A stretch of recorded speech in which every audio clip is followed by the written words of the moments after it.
value individually, but put them all together and there is something special about the sum of the parts. So whether it's drill, shining our shoes, cleaning the head before a foreman wing inspection, standing guard mount or morning colors duty, in addition to calculus and chemistry.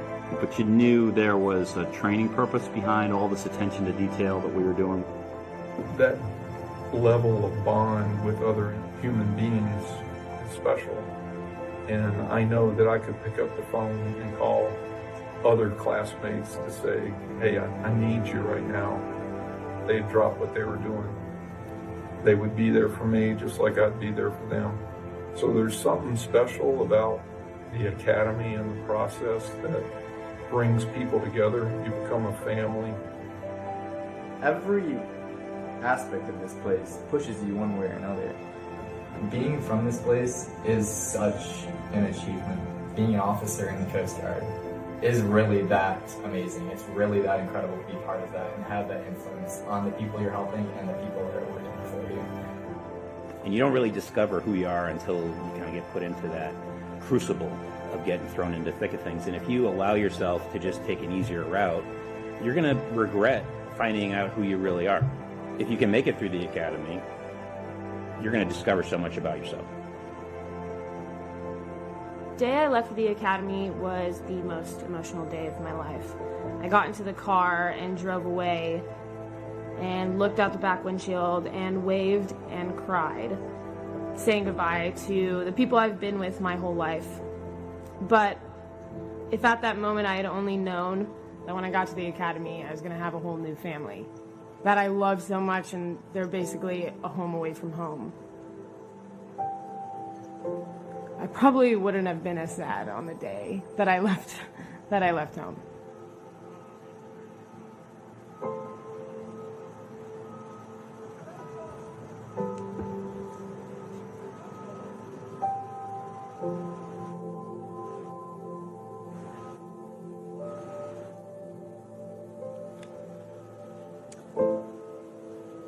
The Academy's impact on our nation goes back almost 150 years when 9 cadets sailed the topsail schooner Dobbin from Baltimore, Maryland on a 2-year training voyage.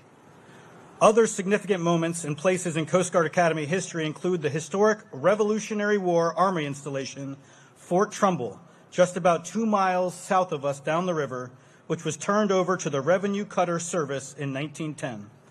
The fort housed the Revenue Cutter Academy, which was renamed the United States Coast Guard Academy in 1915 after the Revenue Cutter Service and U.S. Life Saving Service were merged to form the modern U.S. Coast Guard.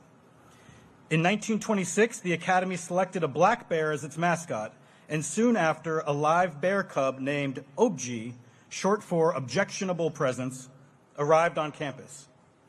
For more than 50 years, a bear cub was kept on campus until 1984, when the last live mascot was retired to a farm in upstate New York. Today, OBJ is memorialized by a statue in Bear Plaza and by cadets who routinely wear a mascot costume at pep rallies and athletic events. In 1932, the Academy moved to the location we are at today. Cadets initially moved into Hamilton Hall, where their classrooms, barracks, and library were all located. Today, the facility has expanded to encompass 34 buildings and 103 acres. To complement the Academy's shoreside facilities, the Coast Guard sought a permanent afloat training vessel to replace the more ad hoc summer experiences that had been the norm up to that point. Following World War II, the United States seized the vessel, now christened as Eagle, as a war prize from Nazi Germany. Eagle left Germany and arrived in her new home in New London in 1946, where she has served continuously ever since as a sail training vessel for our cadets. In fact, Eagle is currently dutifully executing her missions at sea off the east coast of the United States in celebration of America 250 as I speak. Let's take a look at what they might be up to.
looks very exciting, and it is.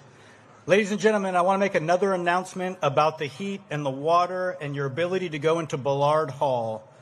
We're obviously in a situation where the heat is considerable, and so please ensure your safety. Make sure you are hydrating as best as you can. As a nation, we have long been inspired by the promise of America, and some historic American figures have chosen to capture the emotion of promise through song. One such American, Catherine Lee Bates, was a literature professor who taught at Wellesley. In 1893, while visiting Colorado, Bates hiked Pikes Peak. At the top of the 14,000-foot summit, she was overcome by the majesty and splendor before her. The impact caused her to write a poem, which she first called Pikes Peak. The poem demanded someone put it to music. Samuel Augustus Ward, an organist and choir director at Grace Church in Newark, New Jersey, took on the challenge. Her words, his music, and America the Beautiful was born. By the 1920s, many believed America the Beautiful should be the national anthem of the United States.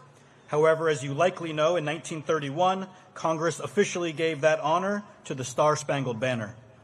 On a day where we are gathered here in celebration of these graduates who have chosen a life of service and embody the third stanza of America Beautiful, as they are those, quote, who more than self their country loved, let's pause for a moment and listen. Ladies and gentlemen, America the Beautiful.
Thank you, Coast Guard Band. America the Beautiful also speaks of heroes. The Oxford Dictionary defines a hero as a person who is admired or idealized for courage, outstanding achievements, or noble qualities. Members of the Coast Guard are often put in situations that provide them opportunities to act heroically. It is our mission, our ethos, and Coast Guard heroes know that heroism without teamwork is nearly impossible. The class of 2026 will remain a team for the rest of their lives, overcoming adversity and working together to solve problems our great nation faces. Although very different from prior classes demographically, in many ways, the class of 2026 has been trained and prepared just as those classes before them. In fact, many of the traditions, indoctrination, and training evolutions remain similar to decades past. Let's see what the last 4 years of training, along with some fun, at CGA looked like for the class of 2026. If you don't know me, my name's Nick. When I got into the Coast Guard Academy, it was the greatest day of my life. Little did I know what lied ahead of me. The start of my academy journey was marked by a 7-week training period called Swab Summer.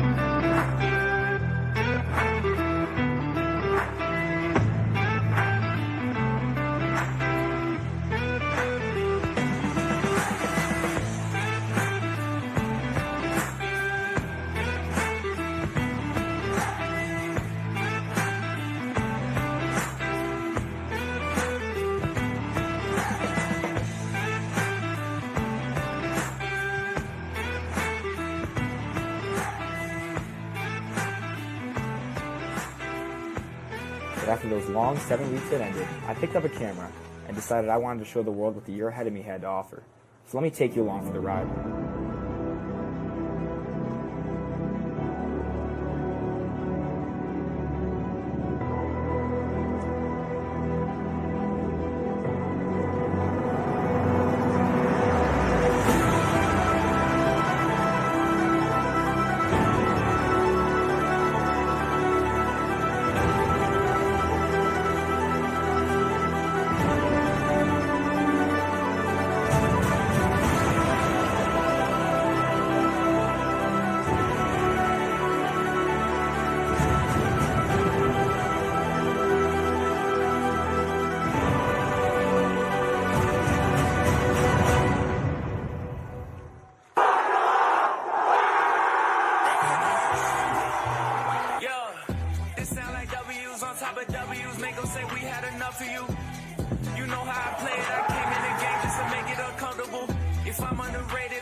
Support. Really, that mean if it's troubleshoot. None of them up in the piece, got a feeling they more and them running away. They whole vibe is on WWE, but they swear that they part of NWA. They got nothing to say, I got too much to say. I got one on the way, that's a few months away, but I'm sunning whoever I view in a way. And I know that it's true when I say God made a way out of nowhere. I could flex on these boy with my throwaways. Up all night like I'm clocked in for OT. Swing for KO when I get the okay. Okay, I know they gon' test me. I've been the most solid. This felt like for centuries. They talk like they got it, cause they live in rent free. That's Benjis on Benjis on Benjis on Benjis. Yeah.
My name's Nick.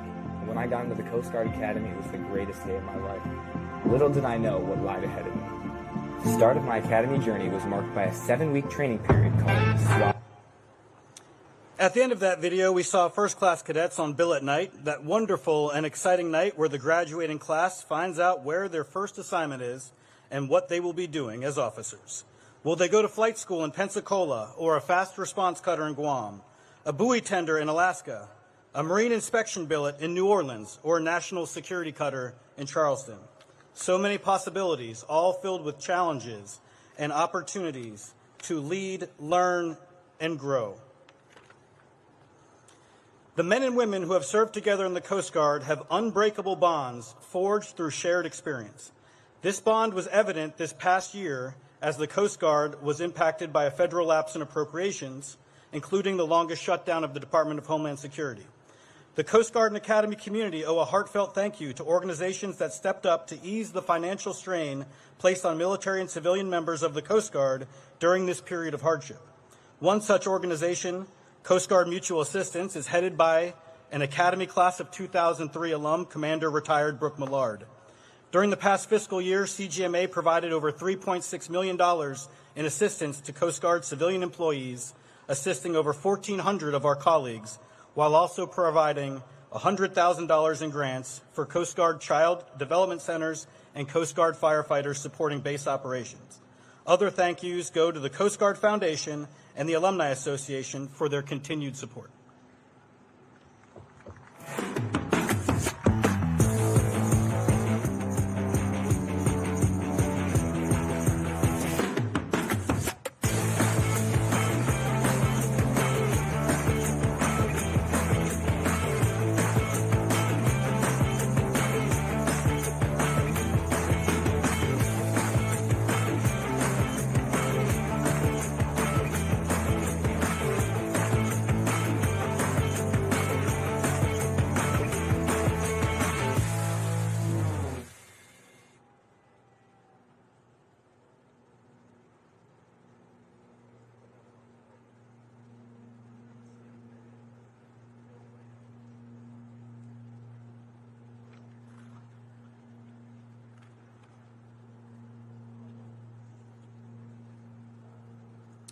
In a few minutes, the class of 2026 will proceed down the hill from Rowland Hall, through the south end of Cadet Memorial Field, and take their seats as cadets for the very last time.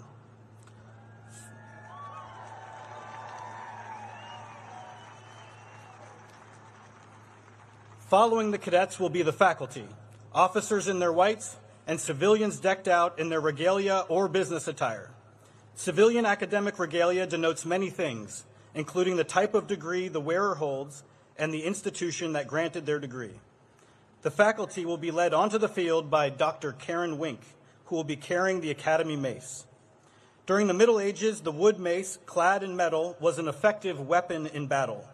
But as newer and more powerful military arms developed, it was transformed into a symbol of dignity and authority. Today, the use of the ceremonial mace is found in the United States House of Representatives and in university and college convocations and commencements. Finally, from the Alumni Center on my right, we will welcome the official party and President Donald J. Trump, the President of the United States of America.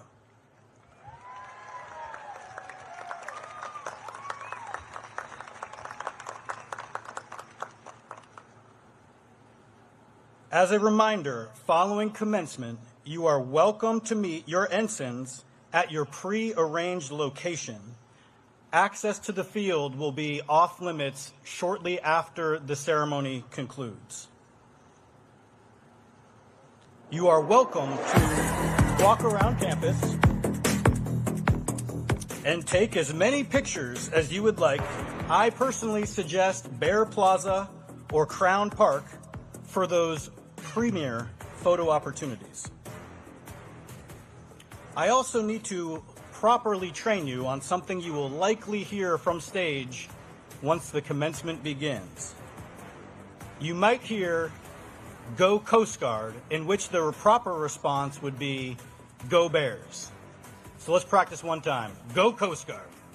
Go Bears. You're exceptional. I'm going to leave you with some motivational footage of your Coast Guard at work, defending and protecting our great nation. Thank you to you all. Congratulations to you all and your ensigns. And go Coast Guard!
Good morning, ladies and gentlemen. Welcome to the 145th Commencement Exercises of the United States Coast Guard Academy.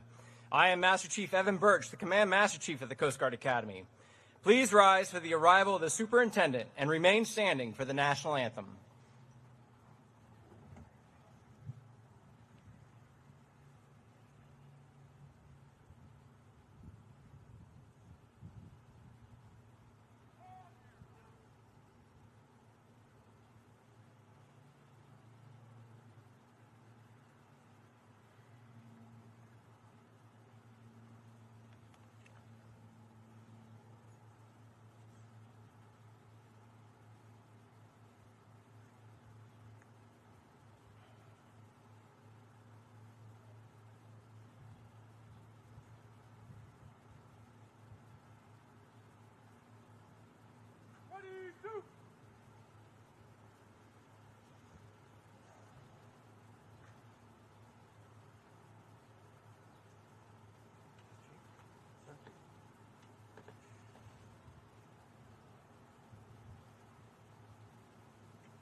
And salute. Say, can you see by the dawn's early light what so proudly we hailed at the twilight's last gleaming, whose broad stripes and bright stars through the perilous fight for the ramparts we watched were so gallantly streaming, and the rockets' red glare, the bombs bursting in air, gave proof through the night that our flag was still there.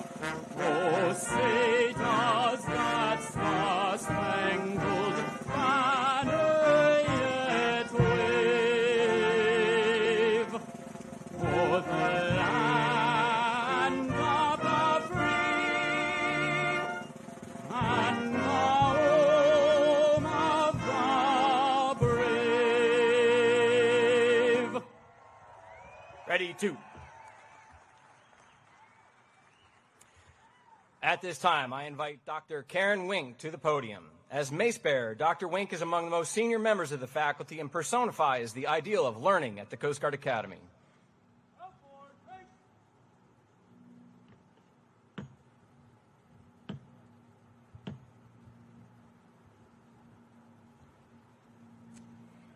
The 145th Commencement Exercises of the United States Coast Guard Academy are now convened.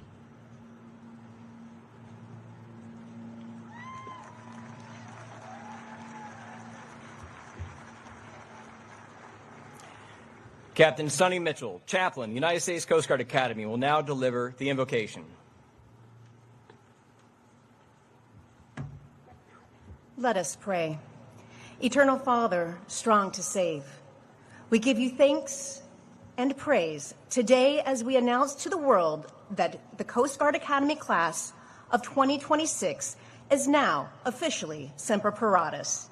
We rejoice that 4 years ago, these men and women responded to your call to serve, and their continued dedication to this higher calling has carried them from suave summer to this moment. And as the great responsibility of leadership is placed upon their shoulders of these men and women, we pray in your divine mercy that you confer upon these graduates enduring wisdom, courage, strength, compassion, integrity, which will fortify them at sea, on land, and above the waves.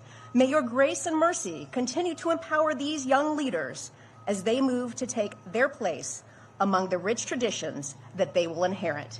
We pray this in your most holy and precious name. Amen.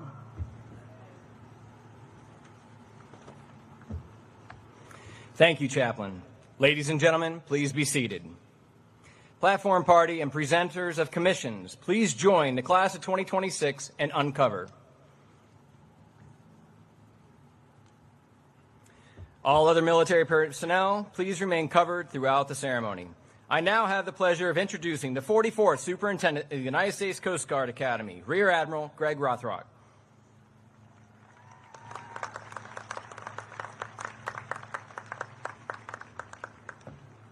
What a beautiful day. Distinguished guests, honored international delegations, alumni, veterans, faculty, staff, coaches, families, and friends. Welcome to the United States Coast Guard Academy, the home of the United States Coast Guard's Officer Corps.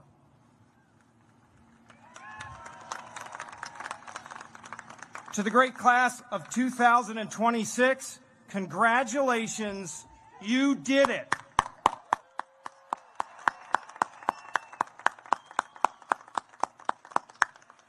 Today marks the culmination of 200 weeks of relentless hard work, perseverance, sacrifice, and growth. You have pushed through challenges that tested your limits, and you've emerged not just ready, but as exceptional leaders. In a few minutes, you will receive your hard-earned degrees, raise your right hands, take the oath of office, and accept your commissions as ensigns in the United States Coast Guard. You will walk off this campus no longer as cadets, but as officers, leaders prepared to serve. This is truly a momentous day for the Academy, for the Coast Guard, and for our nation. We thank the President for presiding over today's ceremony and for the strong support that he has shown our service. And we are privileged to welcome him back to our 103-acre campus along the Thames River, where we build leaders who will defend our maritime borders, secure our nation's interests, and project American maritime strength, security, and prosperity at sea and around the globe. Thanks to the fiscal year 2025 budget reconciliation, the Coast Guard Academy has received millions in critical funding to strengthen all three pillars of our leadership development program: military, athletics, and academics. This will include monumental renovations to Chase Hall Barracks, a world-class aquatic center, and a new science and technology building. These strategic investments will pay dividends for decades and result in a more capable and more resilient maritime force. And while we evolve and modernize this campus, the core purpose remains unwavering. We are committed to producing officers who are ready to lead with character, ready to adapt to any challenge, and ready to serve. Unlike any other federal service academy, 100% of the Coast Guard's Officer Corps passes through these gates. This institution forges the character, the values, and the future direction of the service. As we approach the Coast Guard Academy's 150th year, and we will welcome the class of 2030 this summer, I can assure you we are committed to excellence, to honor, respect, and devotion to duty, and to producing leaders and warriors who put America first. Like the generations of the long blue line who came before them, the men and women of the class of 2026 stand ready to protect our maritime borders, combat threats to our homeland, and defend our national interests with skill, courage, and unyielding loyalty. I can say with complete confidence, they are ready to serve wherever and whenever our nation calls. To the families and friends of the class of 2026, to the parents who guided, the siblings who stood by, the mentors and role models who offered wisdom and encouragement, today we celebrate not only the graduates' achievements, but the vital role each of you played in making this day possible.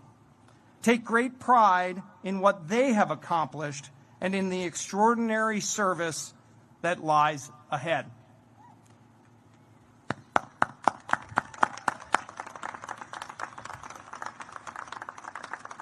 To our dedicated faculty, staff, and coaches, thank you.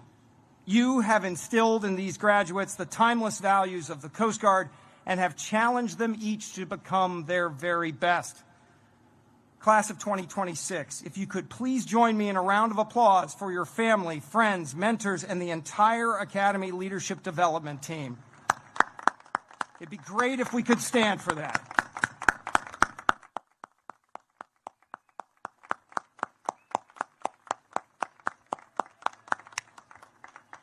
Thank you.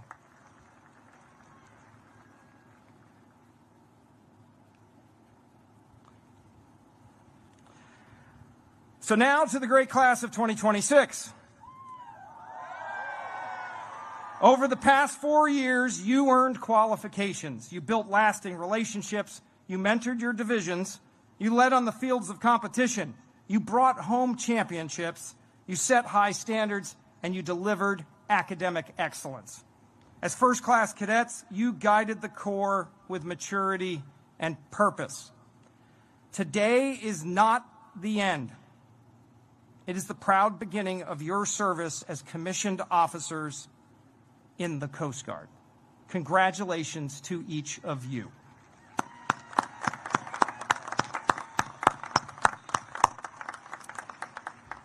Now, of the graduates before us, 7 international cadets have enriched our Corps while proudly representing their home nations. At this time, we invite these international cadets and their delegations to stand as I call their names. Please hold your applause until all have been recognized. From Guyana, Verlin Gibson. From the Philippines, Arlen Bangsoy, Matthew De La Vega, and Ilissa Flores.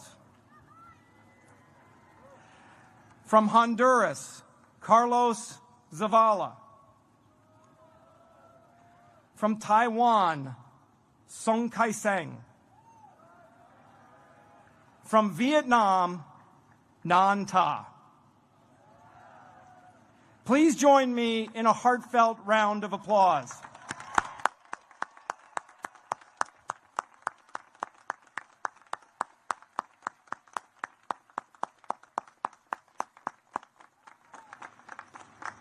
All of the cadets before you will join a Coast Guard operating in complex, dynamic environments at sea, in the air, across cyberspace, and along our borders and around the globe. They possess the training, the resilience, the moral compass, and the warrior spirit to meet every challenge. Class of 2026, trust yourselves. Believe in your shipmates, lead with integrity, and always put your mission and country first. Congratulations.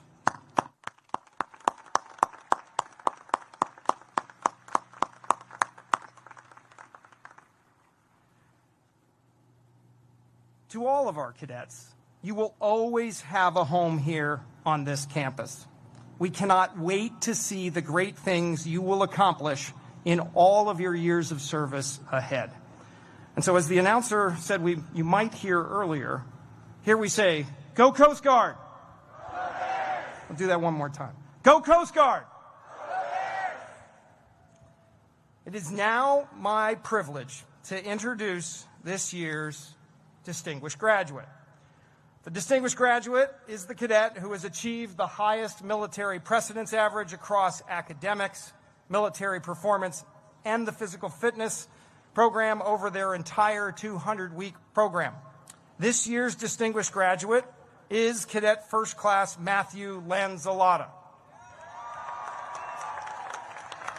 First Class Lanzalata is from Virginia Beach, Virginia, and a member of Delta Company. He is a marine and environmental sciences major with concentrations in marine science and geospatial intelligence. His capstone research focused on testing short-range unmanned aerial systems to augment aids to navigation inspections. First Class Lanzalata participated in the Service Academy Exchange Program and attended the United States Air Force Academy during his second class year. He was the trap and skeet team captain and led the team in competitive shooting events against fellow service academies. He is the son of Paul and Martha Lanzalotta and has an older brother, John, and he is proudly engaged to Riley Drew of Virginia Beach, Virginia.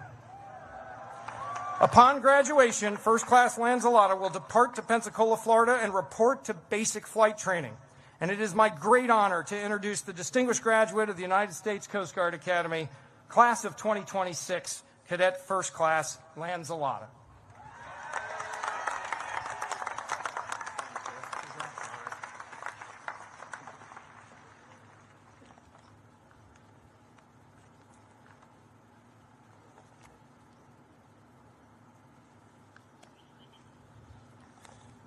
Good morning, Rear Admiral Rothrock, distinguished guests, faculty and staff, family and friends, and of course, the great class of 2026. Our time here at the Academy is strictly defined in terms of length. When we wake up in the morning, what we do during the day, and when we can leave. But how a class navigates from the start to the end is largely on the shoulders of a class. During our fourth class year, we chose our motto to be, "We will find a way or make one," and that is how we navigated our time here. When we walked through the arches of Chase Hall 4 years ago, on that rainy, humid June day, we did not yet have a way.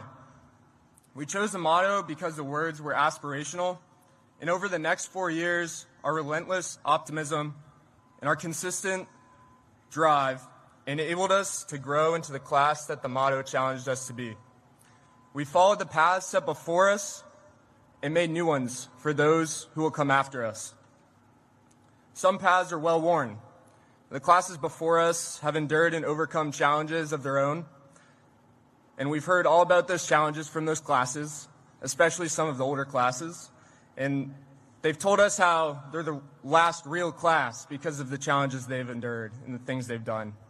And we too are the last real class because the last we shared together and the challenges we overcame. But we also experienced many firsts as a class that made us distinct. This year, our women's rugby team led the programs to the first collegiate national title. Our class was the first to implement a phased approach to summer training and the first to graduate ensigns with minors in emergency management.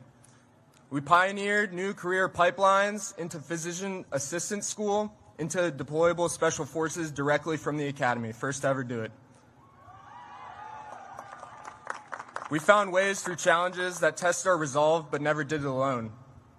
Our faculty and staff have shown up for us every day with professionalism, patience, and care. And they have taught us, coached us, mentored us, and kept us moving forward every single day. That commitment has left an impression on our class, and it deserves our gratitude. So I'd like to take a moment, if the class would like to turn around, look behind you. Behind you sit faculty and staff, family and friends, loved ones, who have poured into you, supported you on your hard days, and celebrated you on your good ones. And our class found a way because you supported us every step of the path to this stage. Thank you.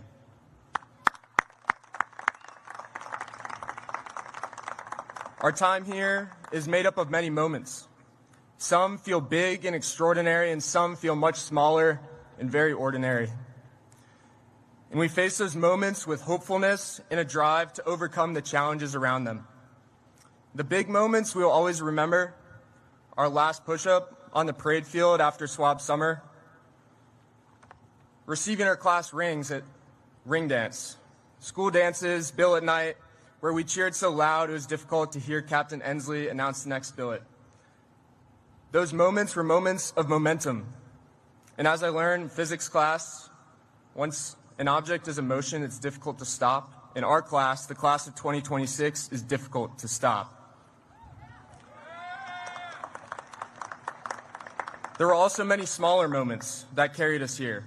Staying in the wardroom long after food was served to spend time with friends, spontaneous conversations at the OD desk, running into cadets in public on the golf course, and late-night C-store runs for energy drinks and snacks to attack long procrastinated work. In those moments, and the attitude we brought to each next assignment, each next day, and each next semester is how we made our way to where we stand today.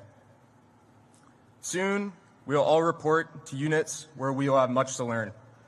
The ensign bars we are anxious to put on our shoulders are not ones of experience, but ones of heavy responsibility. However, the attributes that carried us forward these last 4 years will matter much more than pretending we have all the answers. If we enter our new jobs with humility, relentless drive, and consistent optimism, we will continue to blaze new paths forward. When a cutter's bridge is exhausted, a watch floor is overwhelmed with calls, or the weather takes a turn for the worse, the class of 2026 will be ready. We will find a way or make one. Thank you.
Please rise for the arrival of the official party and the rendering of honors. Platform party covers.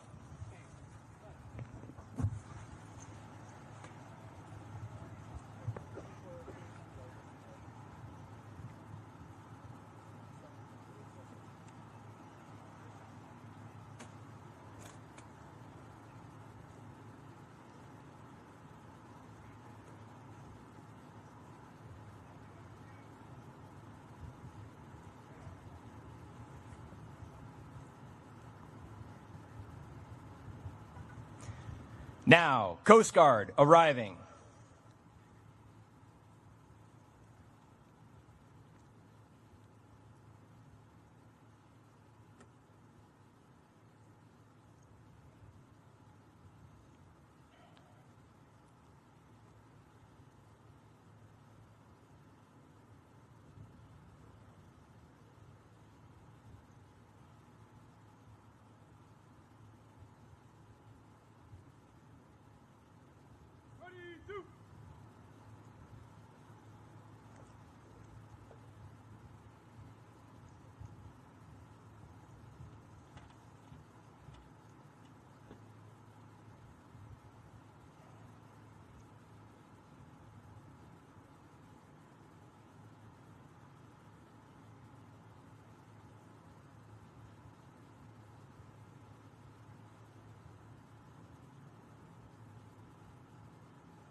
Now, Homeland Security arriving.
Ladies and gentlemen, the 45th and 47th President of the United States of America arriving. Covered military personnel, hand salute.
Ready, 2.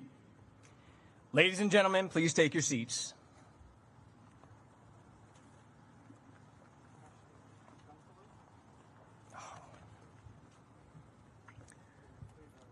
Please rise for honors with a 21-gun salute and ruffles and flourishes.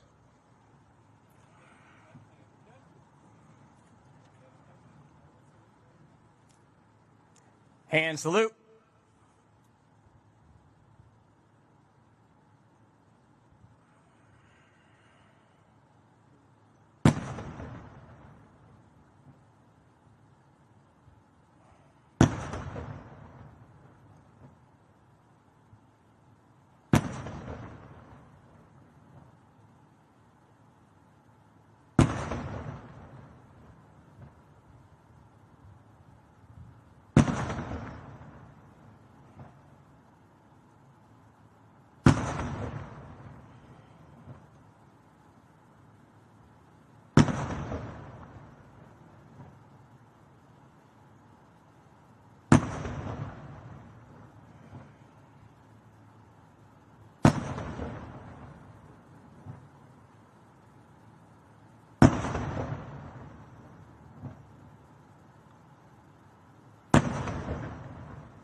Ready, 2.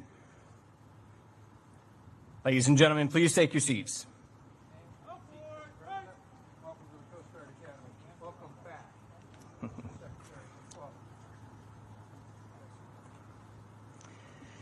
It is now my privilege to introduce the Commandant of the Coast Guard, Admiral Kevin E. Lunday.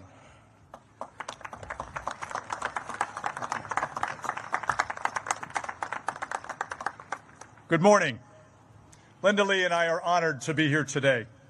President Trump, thank you for coming back today to charge these new officers as they head out to our operating forces. Thank you for your visionary leadership to renew the Coast Guard, starting with last year's record capital investment, sir, to buy new cutters, boats, aircraft, facilities, and technology. Sir, we've already spent $13 billion of that to meet your intent, and we're on track to spend nearly all of it by the end of this year. Thank you for your strong 27 annual budget that, when funded by Congress before October, will grow our service by nearly 6,000 people to operate those new assets. And thank you for your resolute advocacy for not just the Coast Guard, but all of our armed forces, sir. Secretary Mullen, thank you.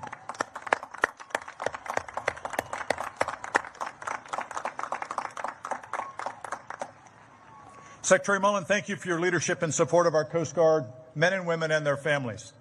And under the President's direction, for fighting to successfully fund the Coast Guard and the rest of DHS and ensure that what happened this year never happens again. We will not forget what you did, sir.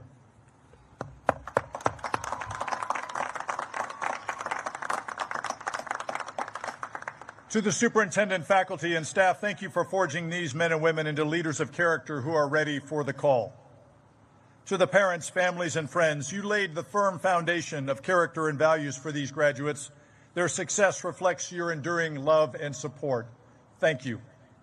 To the class of 2026, congratulations.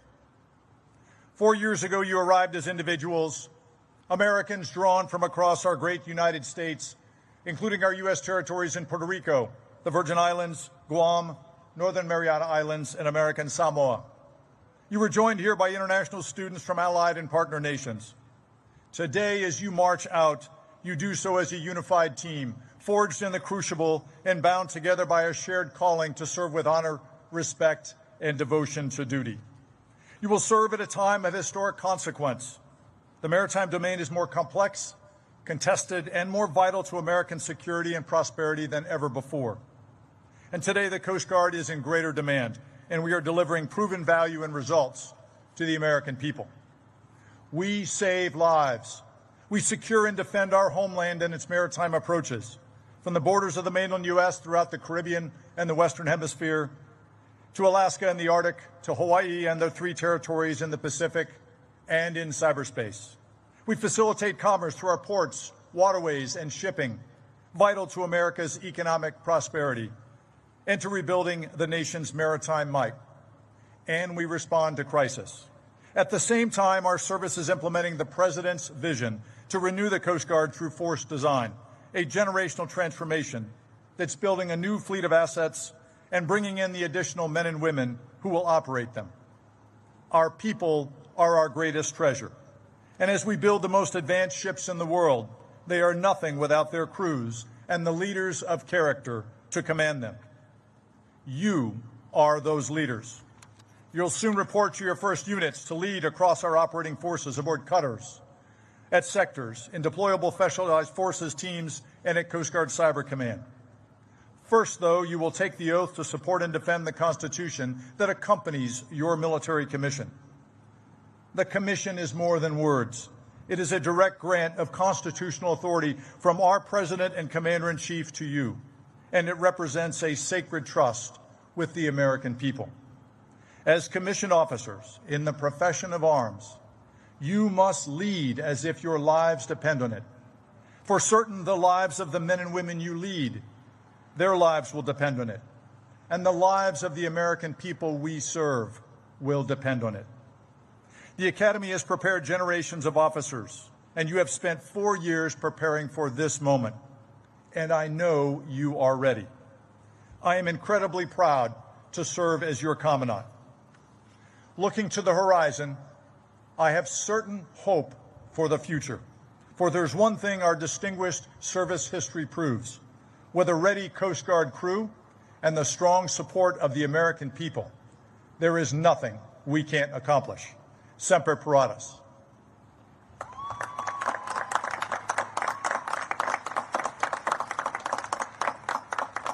I'm now honored to introduce a distinguished leader who knows what it takes to secure our United States and enable our Coast Guard and the Department to deliver mission success. A fighter who's always in our corner, leading from the front, our Secretary of Homeland Security, Mark Wayne Mullen.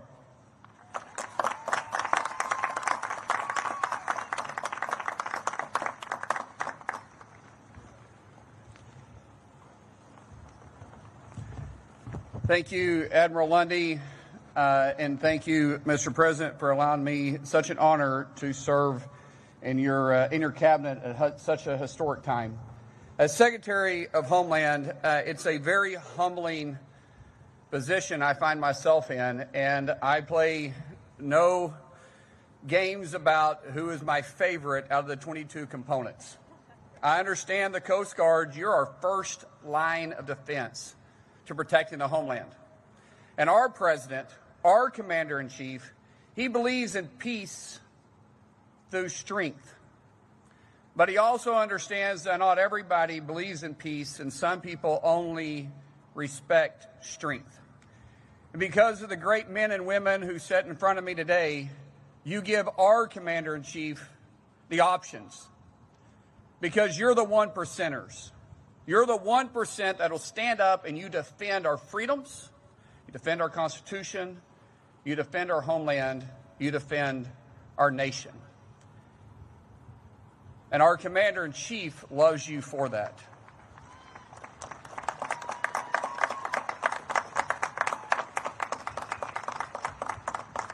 As the 1%ers, the President has made it his obligation, plus his mission, to fund our military in the way that no other president has done.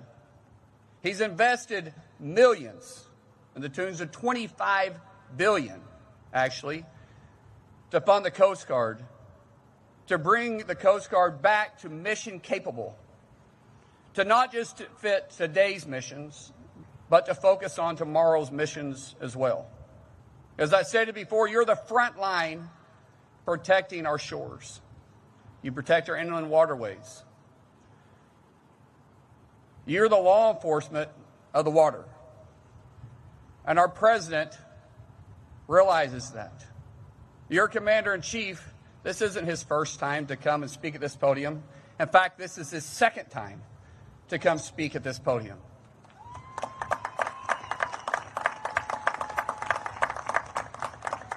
And I'm going to go off my notes a little bit and just talk about the ride over here. He had your Commandant, Lundy, in the Flying Mobile Office, or the Oval Office. And he was bragging about everything from your uniforms to how you guys learn how to swim, to your missions capability, and to the fact that you guys are involved in every mission. And when we're taking down the narco boats to the illegal flag vessels, you guys are involved in it. And it comes with a great sense of pride for me, because I get to call our commander-in-chief also my friend. And for me to stand in front of you today and be able to introduce him to the one percenters, I take that as one of the greatest honors of my life. So without anybody waiting on me, because I'm never going to get in the way of this guy, let me introduce your commander-in-chief, our 45th and 47th President of the United States, Mr. President Donald J. Trump.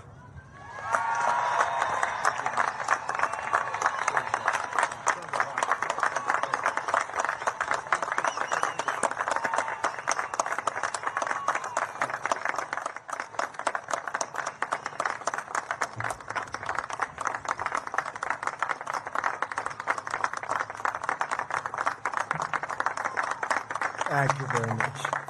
Thank you very much. That was beautiful. He's a fantastic man. He's a special, very special man. He always has been. And Mark Wayne, thank you. Appreciate it. And hello, cadets. And let me begin by saying a very big congratulations to the class of 2026, special class. It's a true honor to be here on this magnificent day at one of the most prestigious military academies anywhere in the world, and I'm thrilled to become the first president to ever give a second keynote address to this storied institution. I am very proud of that honor. We'll have to try it a third time. We're going to have to try it maybe a third time, too, to keep that record intact. And a few moments from now, every graduate in the field will go forth with a even greater honor, one of the highest distinctions anyone can attain. You'll become commissioned officers in the United States Coast Guard, and our country is hot. This is a great time. Our country is hot. I hate to say it, but I will. A year ago, a year and a half ago, 2 years ago, the last administration, we were a dead country. Right now, we're the hottest country anywhere in the world. We're respected all over the world. You saw that with China just recently. You saw that in Venezuela. You saw that right now in Iran. Everything's gone. Their Navy's gone. Their Air Force is gone. Just about everything. The only question is, do we go and finish it up, or are they going to be signing a document? Let's see what happens. But we're a hot country. We're the hottest country anywhere in the world, with the strongest, most powerful military anywhere in the world, and there's nobody close. I want to thank our new Secretary of Homeland Security, Mark Wayne Mullen, a fantastic man, for the introduction, along with Coast Guard Commandant Admiral Kevin Lundy. And he is something. He's a special guy. You know, when you get to that position in the Coast Guard, you're very something. I don't have to ask, gee, how good is he? They have to be very good. It goes with the territory. And the President of the Republic of Palau, Surin Gil Whips, Jr., I want to thank you very much. And you're here, and we appreciate your being here. Thank you very much.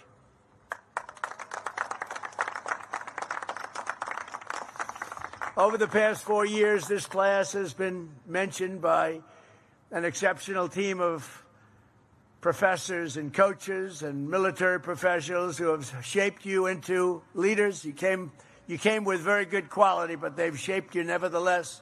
And warriors who revere honor and really honor duty. You honor duty like very few others can even think about it. So let's give a big round of applause to the entire faculty and staff that made this possible.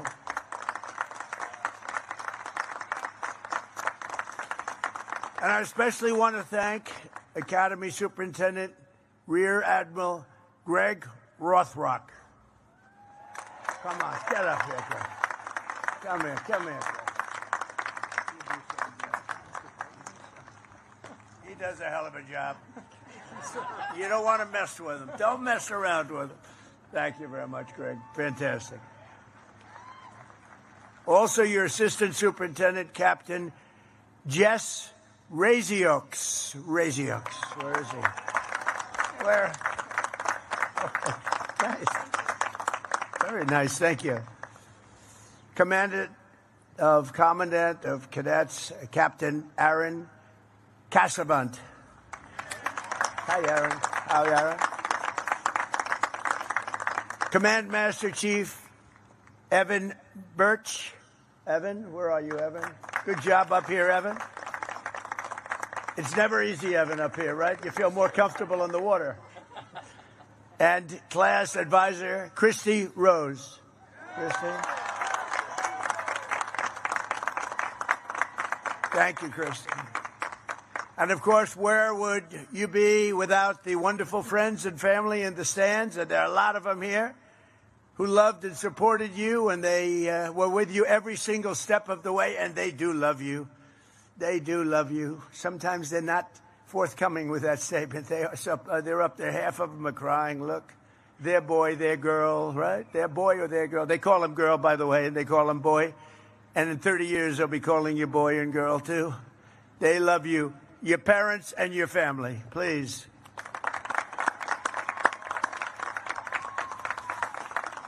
To all of the moms and dads, grandparents, and family members here on this joyous occasion, thank you for everything you've done to raise such amazing American patriots. We really appreciate it. What a group.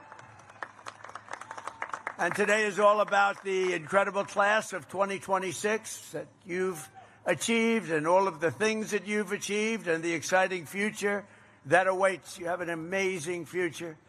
Very soon you'll swap your shoulder boards and you'll join the long blue line of legendary rescuers, seafarers, and service members that fill American hearts with admiration and pride. I've watched it. I've watched you during those hurricanes in Texas, and you got out there and you were going through waves that nobody else would have done. I wouldn't have done it. I would have said, Captain, I'm not feeling too good today. I think I have to take a day off. But you would have none of it. You are really something. I watched it. You saved so many lives. During my first term, we had one of the worst hurricanes ever in Texas and the Gulf. And the bravery that you displayed was incredible. You saved thousands. I think the number was 17,000 lives you saved. Through every generation, the heroes of the United States Coast Guard have lived by a creed of honor and bravery and sacrifice that have defied every storm, shipwreck, and every single enemy attack. In the hour of need, our Coast Guardsmen have brought hope to the hopeless and swept the innocent from the jaws of a raging sea, seas like nobody's ever seen before in some cases. Coast Guard warriors piloted the famous Higgins boats and delivered American liberation to beaches of Normandy and sailed through smoke and flame and gunfire to put the Marines and the Guadalcanal very much into play, and they patrolled the distant shores of Manila Bay and Mekong Delta and the Red Sea, and they patrolled them like nobody has ever been able to patrol them before or since. For decades, the men and women of this noble service have repeated an unofficial motto of pure, unyielding courage. It says, you have to go out, but you don't have to come back. That's a statement. You have to go, I think of that, you have to go out, but you don't have to go back. And you know what that means? That means danger, and it's a statement that you live by. This is the unbelievable heroism and exceptional selflessness that lives in the soul of every single cadet on this field, every single one of you. And you've all been tested. You'll be tested further and probably at higher levels as your career goes on, but you've been very strongly tested, and you have what it takes. You're America's first defenders. You are America's first responders. You are the living standard bearers of America's first fleet. As your Commander-in-Chief, I could not be prouder of the great class of 2026. Congratulations. Congratulations. Amazing. And I'd have no doubt to say, and just like those Coast Guard legends who came before you, you will always put America first. We put America first now.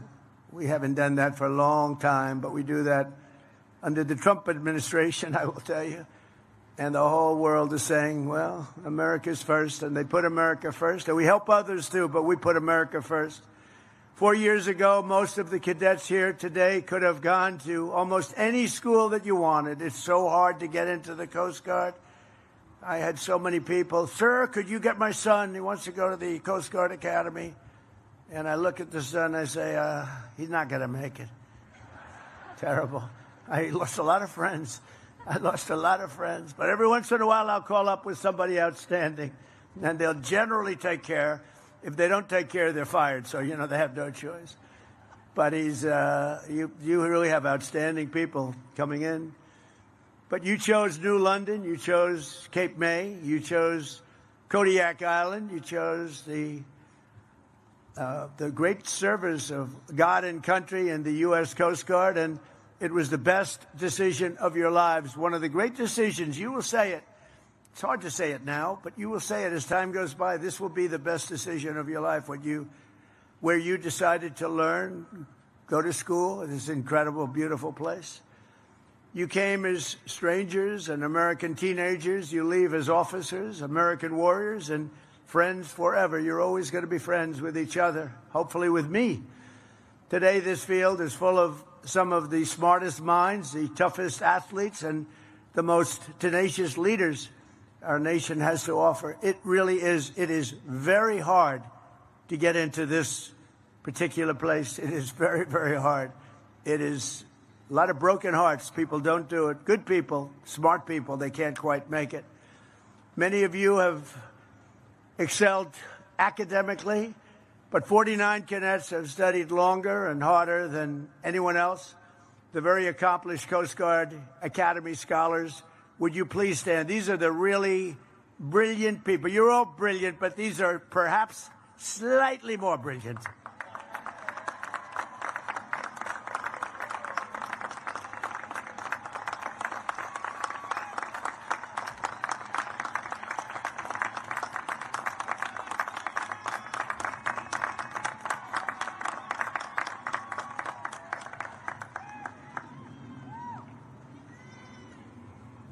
Don't feel guilty.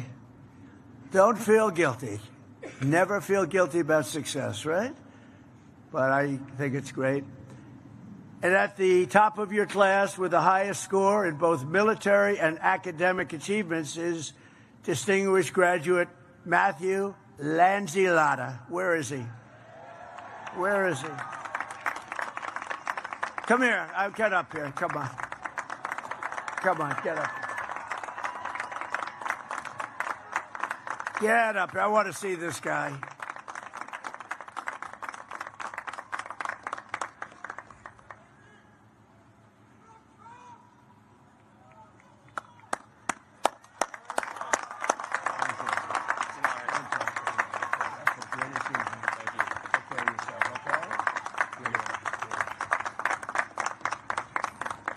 I hate good-looking men.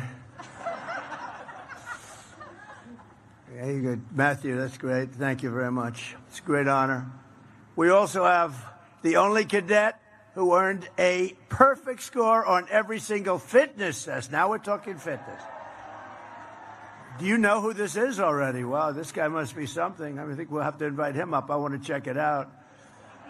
For the last 4 straight years, which they think may be an all-time record, congratulations to Thomas Rhodes. Thomas, get up here, please. I want to see. I want to check him out. Whoa. Oh, we're not going to fight with him. I'm not fighting him. I'm not. This is not UFC. Please understand that, Thomas. Look at this guy. Look at the muscles on this guy.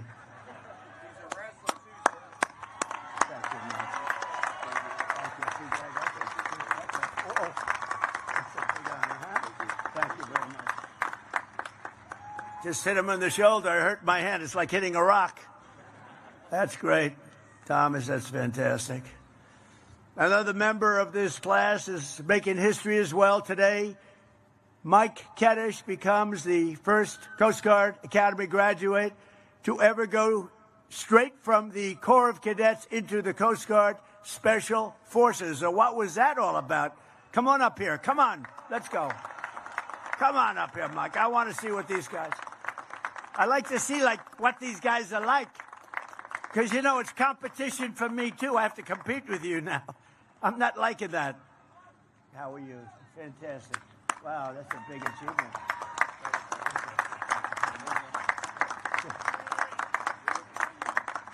These are special people.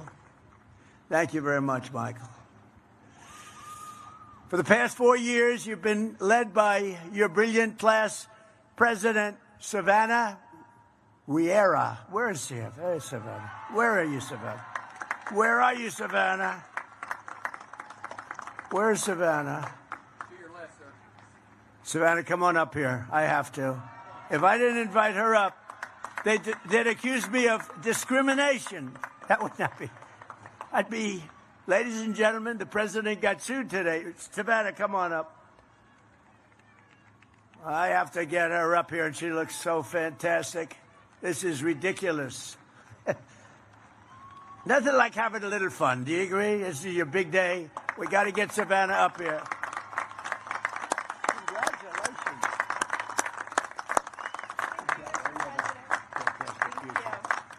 Thank you so much. Thank you, Savannah. Thank you. Thank you, Savannah. Well, this class has also been blessed with many tremendous athletes, including the Academy's all-time leader in research. Wow. That's a pretty good record, Brooke. I'll let you come up if you want. You want to come up? Come on up here, Brooke. Come on. You can see they want you up here, Brooke. So do we have a little NFL future here, maybe? I don't know. Usually that can happen when you're leading by that much. That's a lot of achievement. Thank you.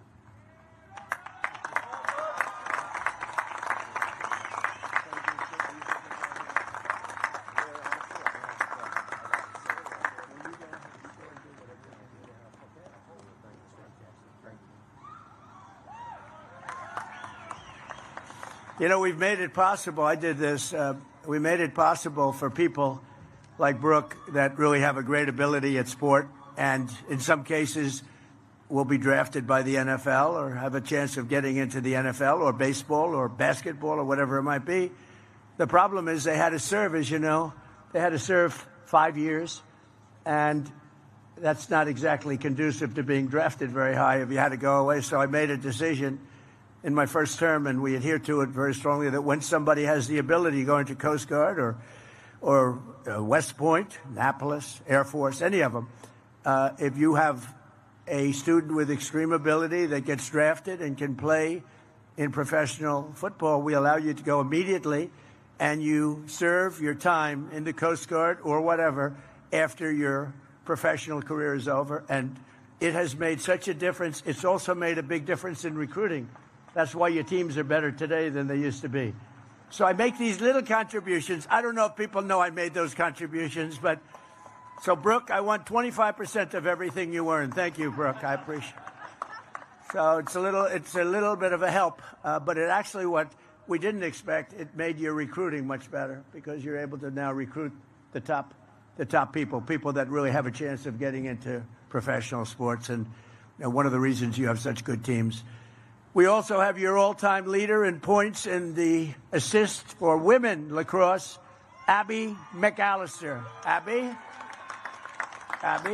where are you, Abby? Stand up, Abby. Oh, are you that good, Abby? Do you want to come up, Abby? Come on, Abby. Come on up, Abby.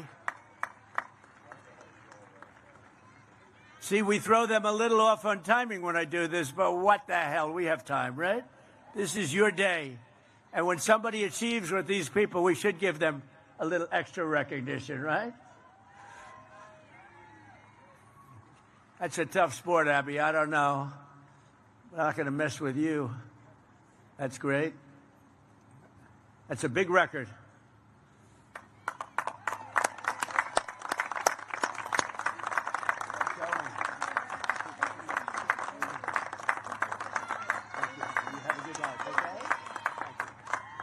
Thank you, Abby. Of course, there are those of you who have made your mark on the school in many other ways, like the mayor of the class, Freddie Wheaton, the founder of Phi Kappa Granny, Evan Grenahan, and the leader of the esports club, Aiden Roskowski. They've done a great job. That's good. That's also called leadership. While everyone has worked and studied hard, some may have spent a little bit too much time at a place called Mr. G's. I don't know what Mr. G's is. I don't know what it is, but I don't like the sound of this. I'm not. Where am I going with this one? But we want you all to have a clean slate as you begin your careers. So, therefore, Mr. Superintendent, I hereby absolve all cadets who are on restriction for minor conduct infractions and even somewhat major infractions, effective immediately. Okay? You guys, you got away with murder. I was just in a good mood. I was in a very good mood to do that. Every branch of our armed forces protects American lives, but the Coast Guard is the only service explicitly dedicated to saving them. You're saving lives. You never leave an American behind, and you never would.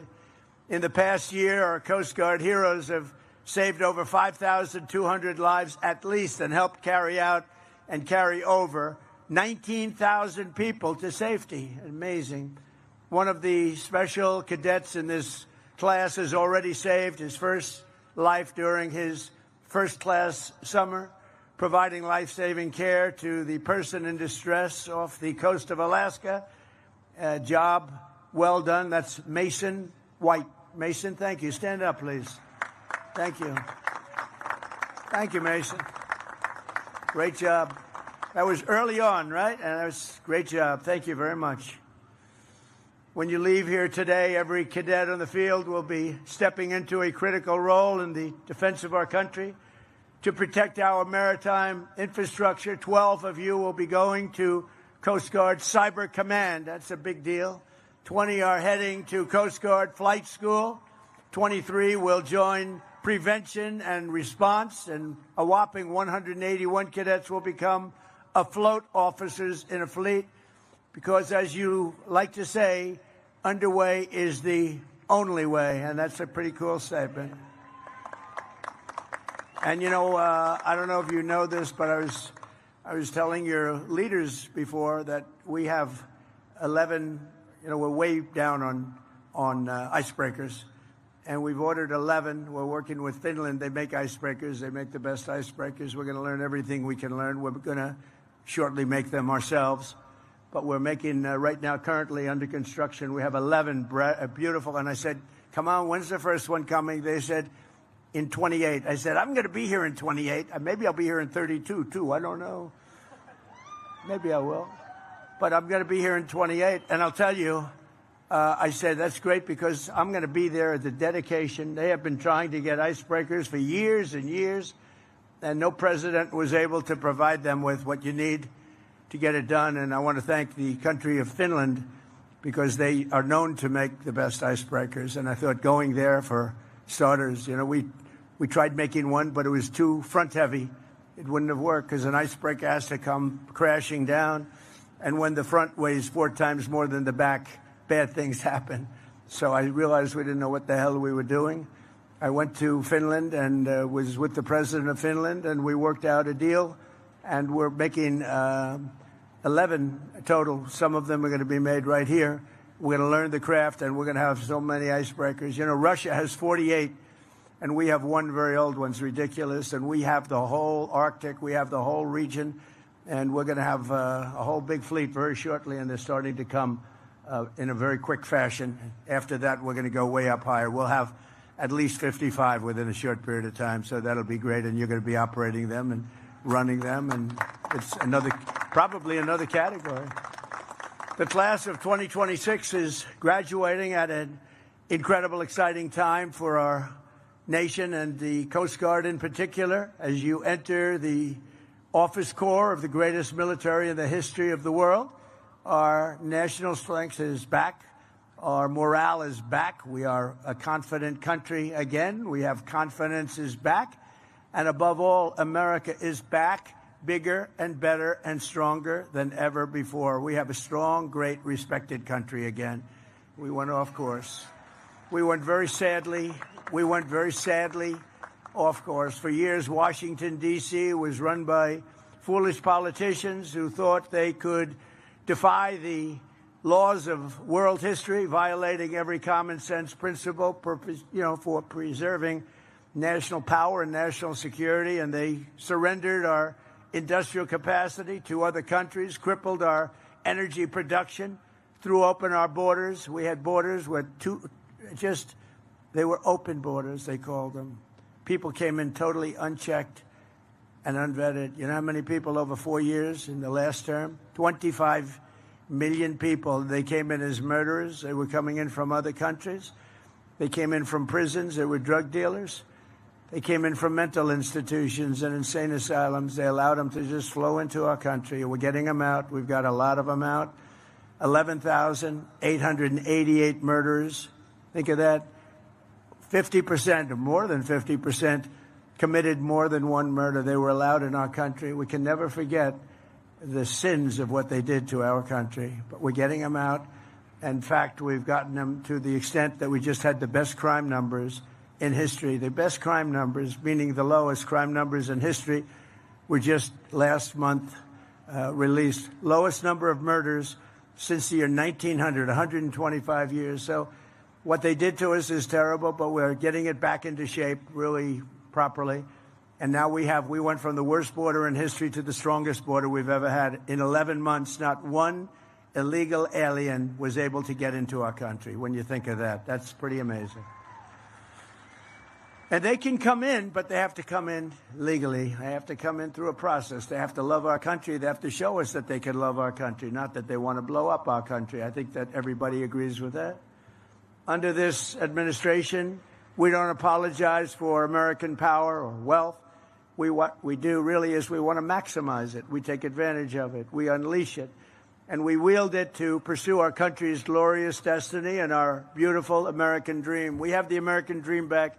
You didn't hear about the American dream too much for 4 years, and now the American dream is back. This is truly the golden age of America. We are in now the golden age. We have more production, more people. We have more people working today than at any time in the history of our country by far. We have more people having great jobs today than at any time in the history of our country. Our country is respected all over the world.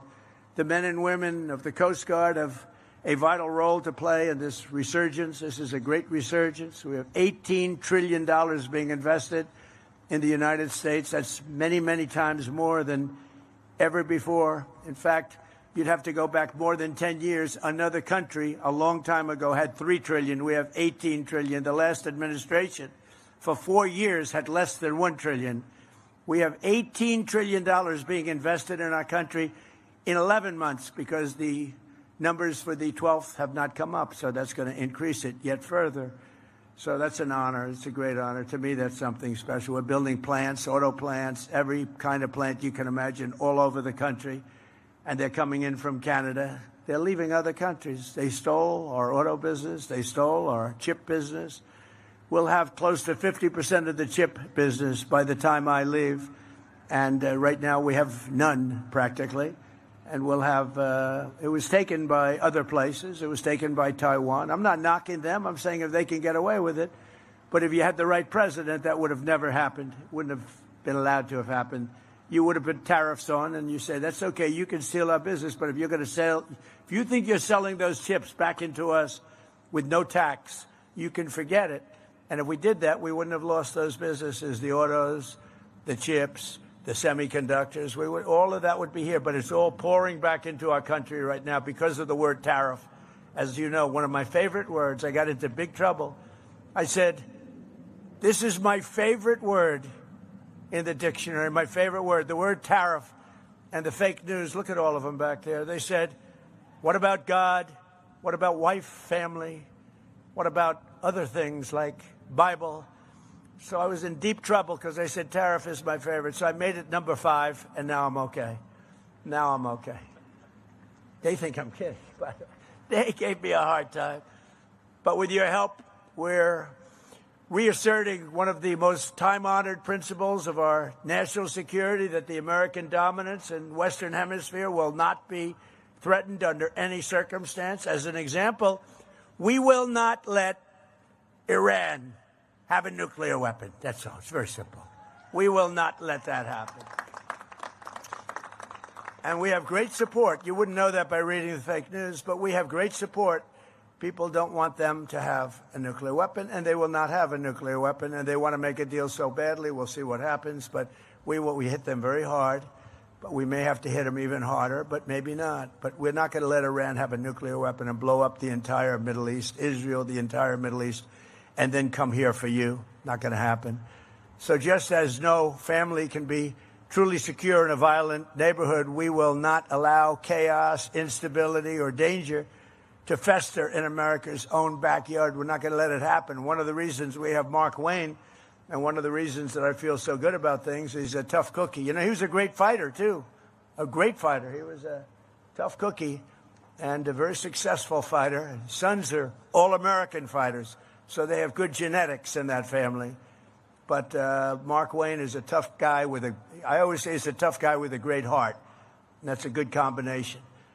So from the Gulf of America to the frozen waters of the Arctic, from the shores of Havana to the banks of the Panama Canal, we will drive out the forces of lawlessness and crime and foreign encroachment, just like we've been doing. You know, we have only 3% coming in. We were getting tremendous, you would understand this because you were involved in this, we're having tremendous amounts of drugs brought in by sea, by ocean, by water. And a tremendous amount. And we've now reduced that to 3%. So it was a big percentage, and now it's all the way down to 3%. And we've hit them very hard, as you know. Not that it's something we wanted to do.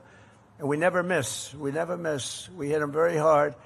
And actually, people are trying to figure out who are the 3% because they happen to be the bravest people perhaps anywhere in the world. The 3% that's left, but I don't even think they have 3%. We virtually stopped it. And now we're going to stop the drugs coming in by land, and that's the easy one to do. That's the easy one. I want to thank the Coast Guard because you've been unbelievable in that endeavor. Think of it. We had a majority of drugs were coming in by the sea, by the ocean, and we have virtually stopped that. And now for the easy part, the land, much easier, and it will be equally quick. And we are going to have drugs are down by 61%, but we want to get them down to almost nothing because they've destroyed so many families, so many people, so many lives. Our Coast Guard cutters are elite tactical teams where the pivotal is enforcing our successful blockade. And you just have to see this. We have a blockade that's, they call it the wall of steel. Nobody goes through them. And you're a big part of it. Nobody goes through them. The Navy, the Coast Guard, we have ships that tried to go through, and they're saying young captains from Coast Guard Academy, the Naval Academy, Annapolis, And they're saying, do not proceed further. They have the greatest loudspeaker system, much better than this one, let me tell you. It goes over the water, it bounces on the water, and you have this young, handsome captain saying, do not proceed further. You are in enemy territory. Do not proceed further or we will shoot.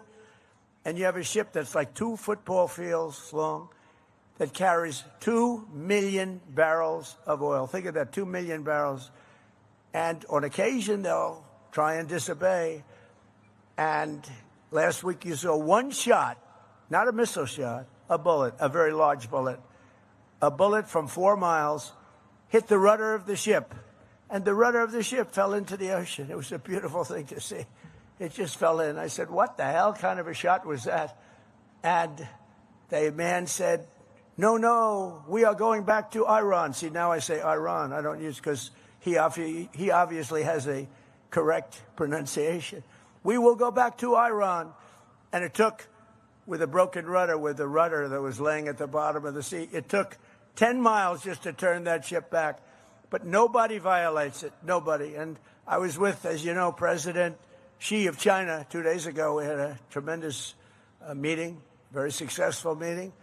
And he agrees our military is phenomenal. I don't want to go beyond that, but I will tell you he respects our military tremendously. Our military is respected. We have, as I said, the greatest military anywhere in the world, and we're going to keep it that way. We have a budget this year of $1.5 trillion. That's the biggest budget we've ever had. That includes the Coast Guard. Don't worry about it. Look, they're getting a little bit concerned. Don't worry, it includes you. You're going to have so many Coast Guard cutters, you're not going to know what to do with them. You'll have a cutter that's 2 years old. You say, Captain, I want the new one. Didn't used to be that way. But we have a lot of money coming your way, you know that. Because of these people and people like them. They made a great case for it, and I'm a big fan. So, we take care of it while I'm here, because we're going to take care of the Coast Guard like you wouldn't believe. And in a flawless, thank you.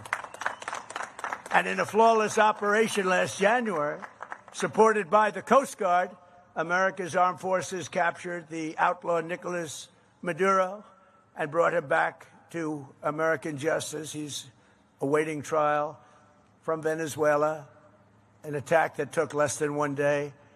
And it was an amazing, I think it's one that's going to be studied for a long time. Great, smart country, very tough military country, but it really took 48 minutes and 13 seconds to be exact, but let's give it 1 day. And he's now awaiting trial. And now we have a great joint venture with Venezuela. We have millions of barrels of oil coming into Houston and coming into parts of Texas and Louisiana and Alaska. And it's been an amazing thing. Venezuela used to be a really great country 20 years ago. Then it went the wrong way. It went the way they'd like to take this country. Some lunatics would like to take this country way, way left and destroy it. But we're not going to let that happen. We're not letting that happen. This service has also been at really the center of the battle to restore sovereign borders for the United States and keep drugs and criminals out of our country, and we're keeping them out. Since I took office, the Coast Guard has seized over 206 million lethal doses of illicit narcotics, the most in the history of our country, enough to kill a country, a large country, many, many times over. And you've seized it, and you seized it constantly, and you don't play games. Last August, the Coast Guard cutter Hamilton interdicted 76,000 pounds of illegal drugs, the largest Coast Guard drug bust of all time, largest ever. And I'm telling you, the Coast Guard has always been good, but you've stepped it up even beyond that. 5 cadets graduating today were part of that historic action. And I'll mention their name. Elliot Coles, stand up, Elliot. Jenna Lewandowski, Piper Stevens, Hannah Warner Kay, and J.J. Banek Gebel. Thank you. Great job. Thank you very much. The Coast Guard has also played an important role in Operation Epic Fury to ensure that the Iranian regime never obtains a nuclear weapon. Just 2 months ago, off the Coast Guard at Malaysia, a highly trained U.S. Coast Guard tactical team helped seize a sanctioned Iranian oil tanker that had been used to transport over 1 million barrels of oil from Karg Island into the coffers of Iran. We don't want that to happen. This is the third sanctioned Iranian vessel the Coast Guard has helped capture since we began the fighting, the real fighting with Iran, and many more to come, I suspect, unless they get smart. Everywhere you go, you say, never forget. You represent the most righteous, successful, and exceptional nation in all of history, and you were really put in a position where you wear the uniform, the most powerful military ever to sail the seas. You are right now at the pinnacle of this nation. You are at the pinnacle. 4 years ago, 3 years ago, I couldn't have said that. I wouldn't have been up here, but I couldn't have said that. You were not at the pinnacle at all. Right now, you're at the pinnacle of the Coast Guard, at the pinnacle of the military, and that military includes the Coast Guard will soon be stronger and more powerful than ever before with all of the things we've done. Last year, I signed a record-setting $25 billion investment in the Coast Guard, including funding for 22 new cutters, 40 new search and rescue helicopters, 25 state-of-the-art icebreakers, and we're also providing $380 million for renovations and improvements right here at the Academy. The Academy is going to be so beautiful. It's already beautiful, frankly, but it's going to be tippy-top, as I say. It's going to be perfect. Under our leadership, this service is seeing more action than at any time in many decades. I would say at any time, period. You've never seen what is happening. And the Coast Guard, as good as it has been, has never seen what's happening to it right now. And the spirit has never been higher. And I think we can say that. It starts with the leadership. But I think the spirit with the Coast Guard has never been higher than it's been right now. And I got to know a couple of people over the last 2 weeks from the Coast Guard, and I can see why. These are incredibly brilliant people, good people. I have to say, I don't want to give them any ideas, but in the private sector, they'd be making a lot of money. And you know what? They wouldn't trade what they're doing. Would you guys trade for millions a year? Maybe. Maybe. No, you wouldn't. I don't think you would. A lot of people would like to be in your position that are doing very well, believe me. In the 4 years before I took office, the Coast Guard recruitment missed targets by 20 and 25 and 30%, the targets, the recruitment targets. And not only you, the Marines, the Army, Navy, Air Force, Space Force, that's my baby. I started the Space Force. I was very happy. It's going to turn out to be one of the most important of all. But you miss your recruitment numbers, and it was an embarrassing time. Not only the military, the police, firemen, anybody with a uniform, they didn't want to be associated with our country, frankly. And last year, the Coast Guard beat its recruitment goals by 120%. And we have so many people wanting to get into the Coast Guard and all levels of the military now that weren't even thinking about it. To me, it's one of the most exciting things. When I first came, we had the election on November 5th, and it really started from the day of the election. But we had the election on November 5th. But I will tell you, before that, you couldn't recruit people to go into the military. Nobody wanted to be there. They were trying to reduce standards. Now the standards, I hate to say, are through the roof. But now we have lines of people wanting to get into every group of, whether it's the Navy, the Coast Guard. And I will tell you, I looked at the numbers, the Coast Guard in particular. You have exceeded your numbers. You have a waiting list that's a mile long of people that want to get in. So I think I have to say congratulations on that. You know, it's a really big deal. And by the end of my term, we are adding 15,000 new Coast Guardsmen. And we're going to have them added to the list because of all the new equipment that we've ordered. And it's a true honor to be your commander-in-chief. I mean, I'm looking at you. I'm glad to get to shake hands of a few of your outstanding people. But every one of you are outstanding. You're in a category that's really very unique, very hard to be, very hard to get there. Now you know, even by the recruitment numbers, you know it is. But beyond that, it's just a very special group of people, and you are a very special group of people. As you begin your important new missions and your mission in life, today let me leave you with a few words of advice to maybe help you a little bit on your way. First, most important, never ever give up. Never give up. They asked me, how do you be successful, sir? Starts with never give up. I've learned a lot about life, but the one thing I've really learned is that perseverance, never quitting, never giving up is a big deal. You'll be right there, right at the gate. And you've seen it. You've seen it in sports. You've seen it. They're right there at the gate and they give up. Never give up. And whatever happens, no matter where you are in life or what situation you find yourself in the seas or anywhere else that you may be, keep pushing forward. Always push forward. Never stop pushing forward. No matter how terrible the storm, no matter how difficult the mission, never surrender.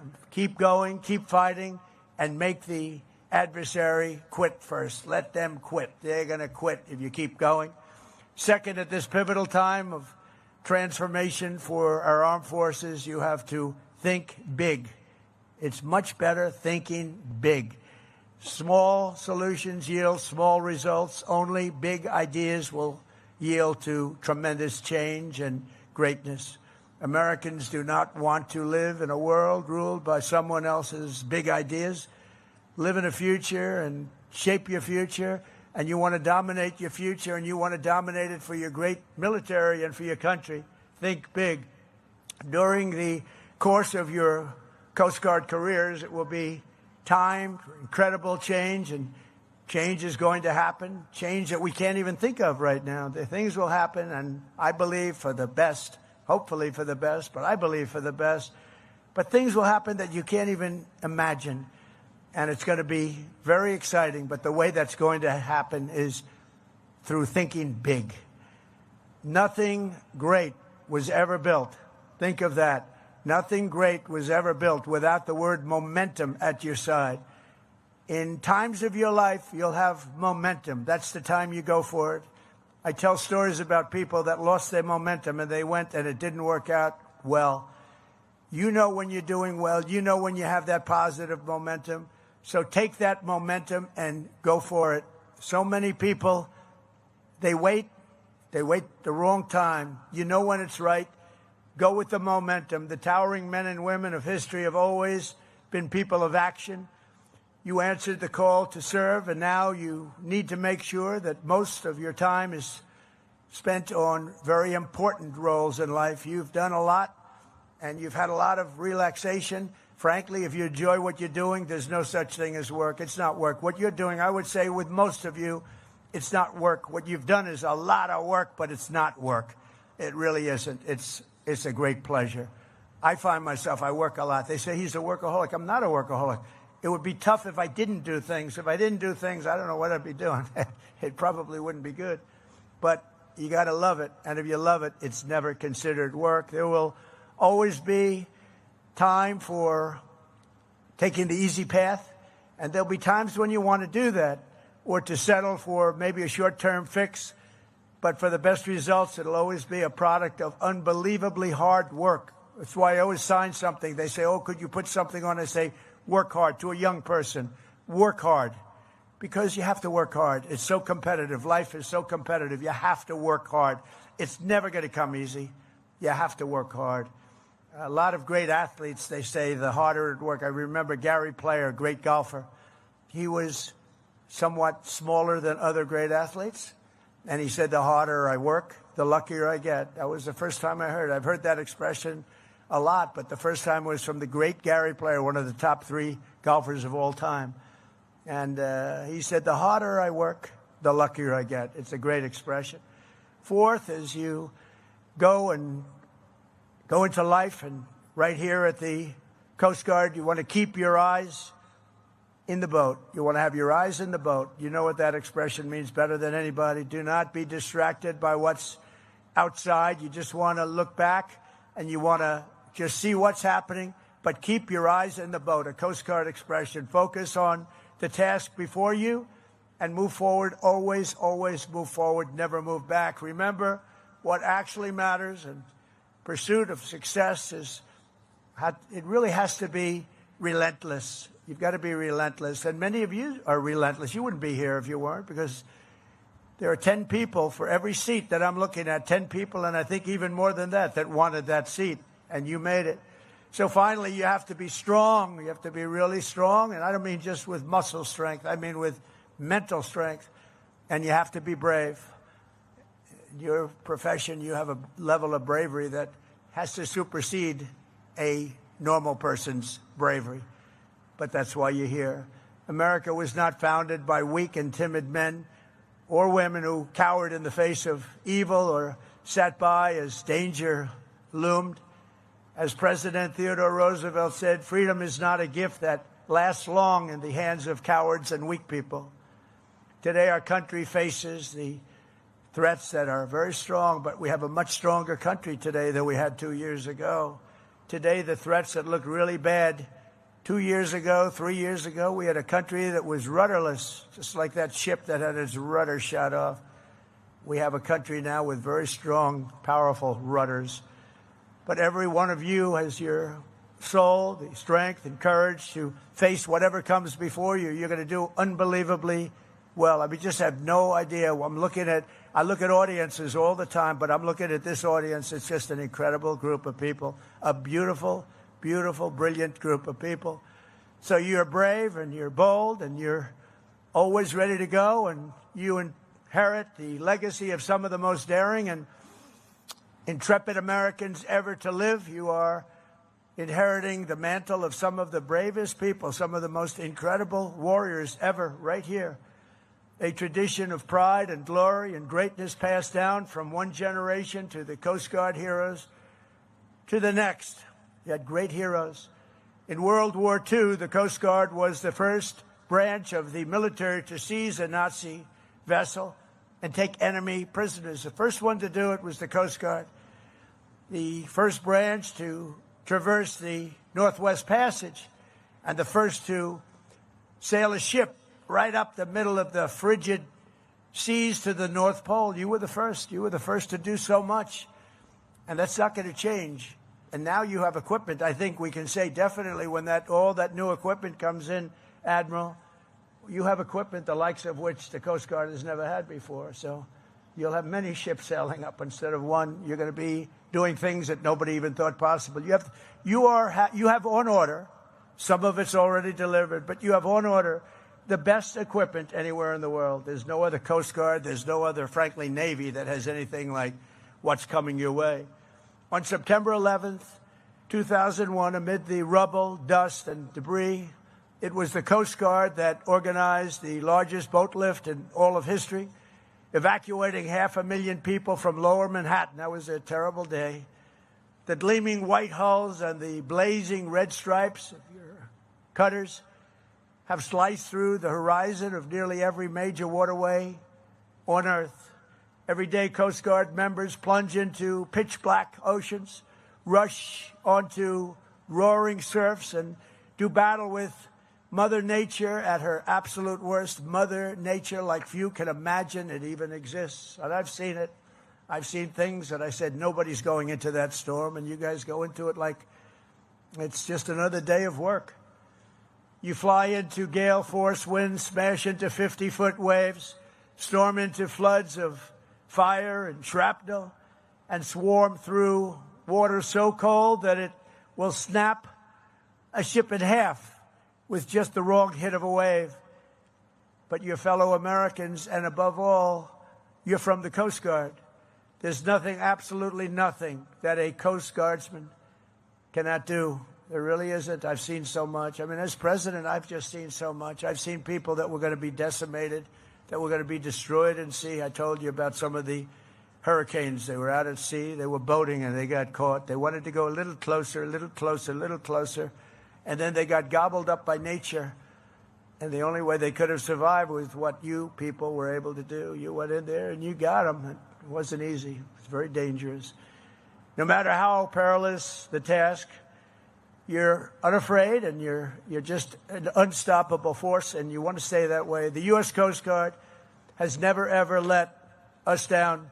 And with men and women like the great class of 2026, I know that will never happen. You're going to go on to greatness, the likes of which even the Coast Guard has not seen. So wherever the duty calls, whatever danger comes our way, you will fight, fight, fight, and you will win, win, win. I want to just say a very strong God bless the Coast Guard Academy, the class of 2026. God bless the United States military, and God bless the United States of America. Thank you very much. Have a great, great, and stellar career. Thank you very much, everybody. Thank you.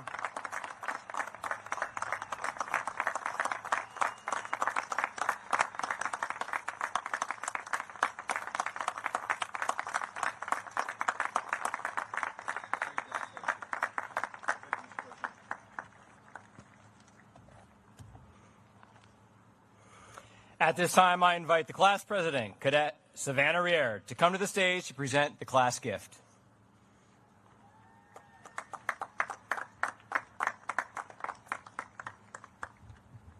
Mr. President, on behalf of the class of 2026, I present you with this token of appreciation.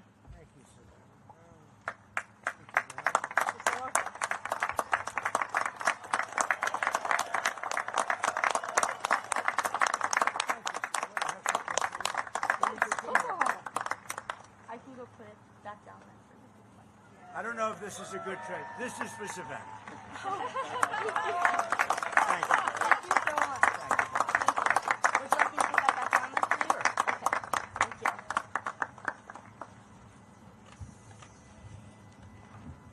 I am now pleased to introduce Dr. Amy Donahue, Provost and Chief Academic Officer, who will share remarks and present candidates for degrees. Please be seated.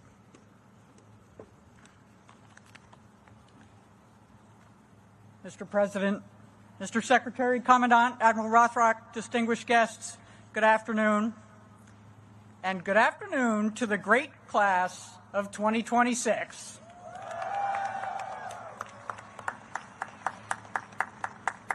Before we make this official, I have 180 seconds for you on behalf of the faculty. Congratulations on reaching this day. It's a remarkable threshold, one you will remember forever as an indelible moment of triumph and promise. Today, you stand at the boundary between cadet and officer, between preparation and service, between keeping your eyes in the boat and being responsible for the performance of others. This boundary matters because today we celebrate. We reflect on your success, all you've achieved since you showed up 4 short years or 1,432 long days ago. But starting tomorrow, the world will depend on you. It will depend on you to keep commerce flowing through the maritime system, to protect our homeland, to respond when disaster strikes, to stand watch in dangerous places. Most Americans will never know your names, but they will live securely because you serve. Over the past 200 weeks, this academy has demanded much. You have written mountains of papers, taken scores of exams, attended thousands of hours of class, marched hundreds of miles, sailed thousands more, consumed heroic quantities of pizza. Through all of that, you've succeeded academically, militarily, physically, else you wouldn't be here today. Fundamentally, you have changed. Because education is really not about acquiring knowledge, though it does involve a lot of that. It is about developing judgment that lasts long after you forget what we taught you. Doing that takes time. We don't need 200 weeks to teach you how to do push-ups or wear a uniform or even be an officer. And you could have gotten a college degree quicker someplace else. But you could only earn this education here. A degree from the United States Coast Guard Academy is not mere acquisition of knowledge, but the forging of character, preparation for the manifold challenges ahead, whether on the high seas or in the halls of governance. It is about cultivating the virtues of leadership augmented by capability, tempered by understanding. Because the nation needs something more than technical prowess. It needs leaders able to learn, adapt, exercise sound judgment in complex situations where lives and national interests are at stake. Despite all you've accomplished, I expect you feel some trepidation in this moment. Good, because the work ahead is difficult and dangerous. In a few moments, you'll sing Semper Paratus, as you have hundreds of times in the last 4 years. And you will put particular emphasis on the words, fight to save or fight and die. This is not just a dramatic line in a song. It is a reminder that this nation asks for your courage and sacrifice.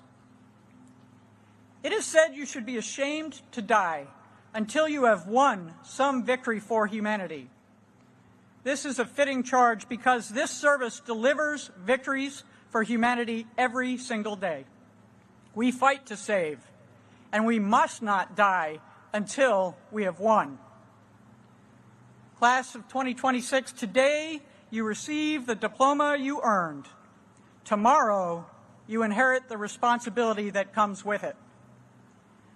I'm about to present you to the superintendent to confer your degree. That sounds pretty procedural, but everyone here knows it is much more than that, because what it means is you are ready. And even if you don't quite feel it, trust us.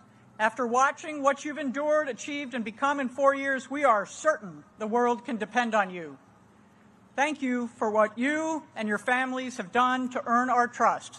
Congratulations, class of 2026. We are proud of you. The Coast Guard needs you, and the nation is fortunate to have you.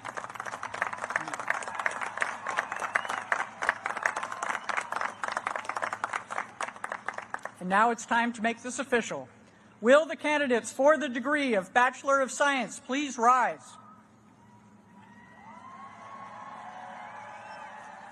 Admiral Rothrock, as Provost and Chief Academic Officer, I have the honor of presenting to you the candidates for the degree of Bachelor of Science. They have been examined and approved by the faculty.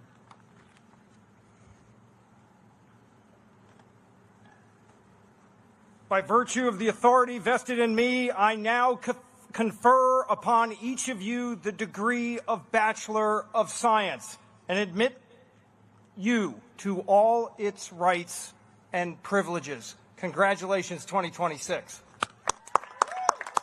Well done.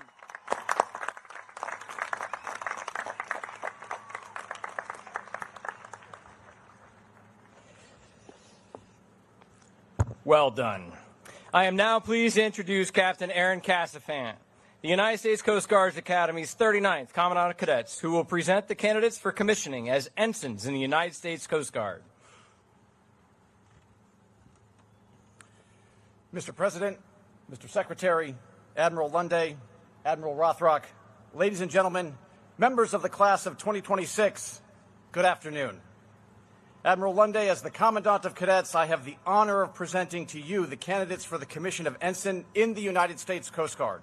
They have met all military requirements and have successfully demonstrated competency as leaders of character in the Academy's 200-week leader development program. At this time, sir, I invite you to administer the oath of office to those being commissioned to the United States Coast Guard. Platform party, please rise.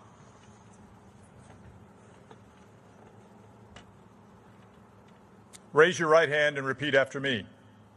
I state your name. Do solemnly swear that I will support and defend the Constitution of the United States against all enemies, foreign and domestic, and that I will bear true faith and allegiance to the same, that I take this obligation freely, without any mental reservation or purpose of evasion, and that I will well and faithfully discharge the duties of the office on which I'm about to enter. So help me God. Congratulations.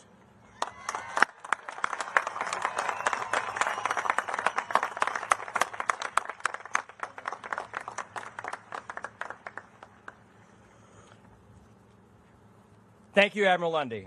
Ladies and gentlemen, please rise for the departure of the President. Tan hut! Those covered, hand salute.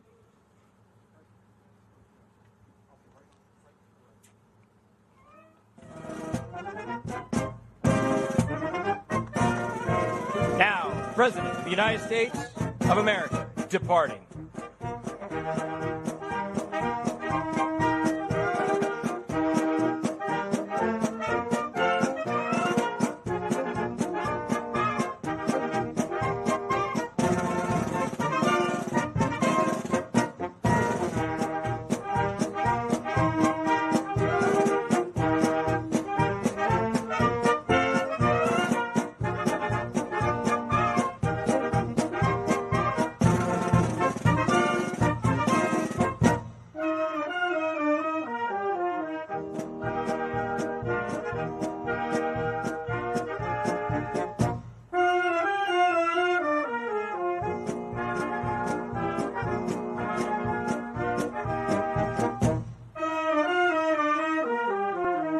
Ready, two.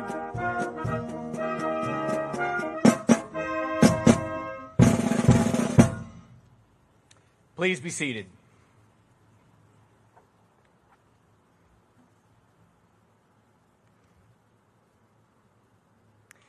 Now, the United States Coast Guard Band, conducted by Chief Warrant Officer Jeffrey Spenner, will perform the Armed Forces Medley as arranged by Chief Musician Sean Nelson. All past and present members of the military are invited to stand as the band plays their respective anthem. The United States Army.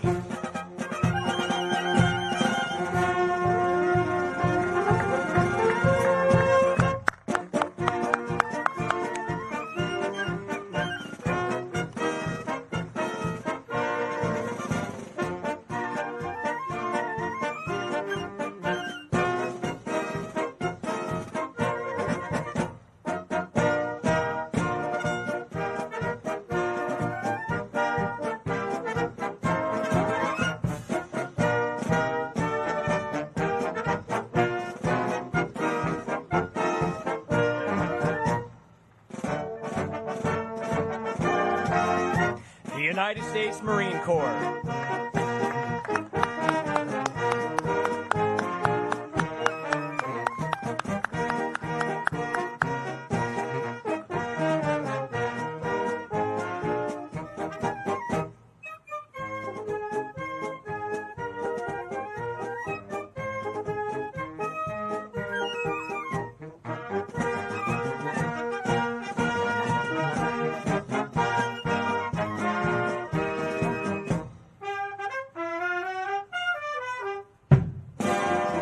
The United States Navy.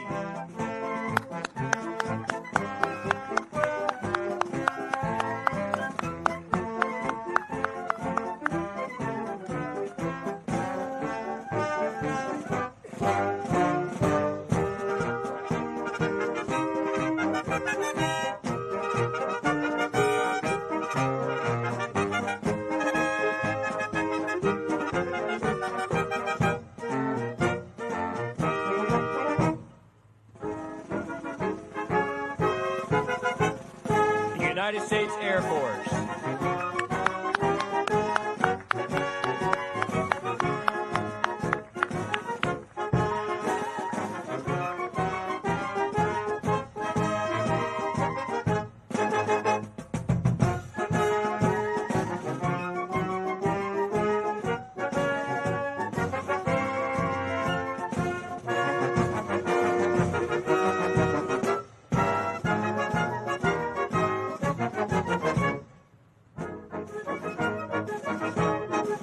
The United States Space Force.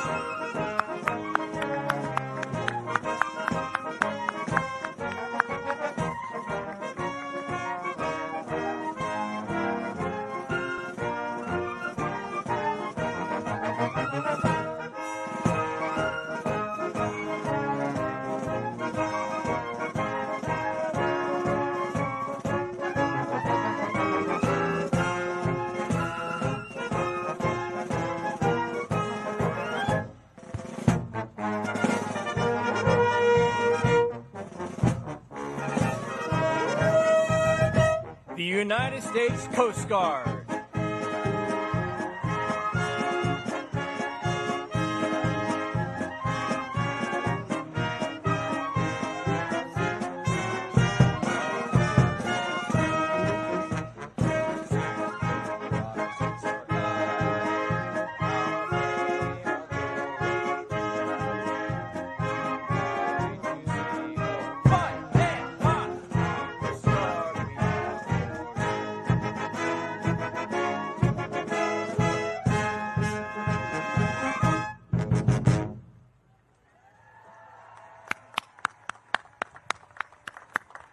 Please take your seats. Thank you, Chief Warrant Officer Spenner and the members of the Coast Guard Band. We will now present the graduating class with their diplomas and commissions. As each graduate approaches the platform today, they are being presented with a gift by the Coast Guard Academy Alumni Association. Presenting the class of 2026 Challenge Coin will be Captain Andrea Marcial, U.S. Coast Guard retired, and the class of 2026 Link in the Chain representative, Dr. Sam T. Rudebish, Coast Guard Academy class of 1976. The degrees of Bachelor of Science will be presented by the Superintendent, Rear Admiral Rothrock. Commissions as ensigns in the Coast Guard will be presented by the Secretary of Homeland Security, the Honorable Mark Wayne Mullen. The Commandant of Cadets, Captain Aaron Cassavant, will announce the name, major, and unit to which each new ensign is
Matthew Thomas Condon, Cyber Systems, Coast Guard Cyber Command.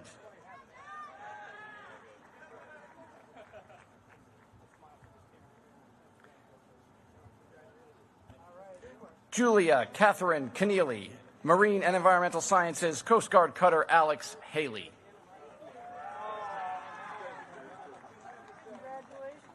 Jaden Thomas Coons, Marine and Environmental Sciences with a minor in Emergency Management, Coast Guard Cutter Nathan Bruckenthal. Gabriel Owen Cooper, Government, Coast Guard Cutter Bear.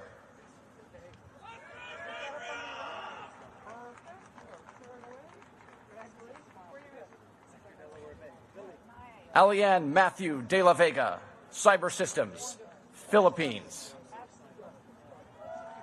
Chase Stephen Denton, Management, Coast Guard Cutter Tampa. Nathan Craig Core, Mechanical Engineering, Marine Safety Unit, Homa.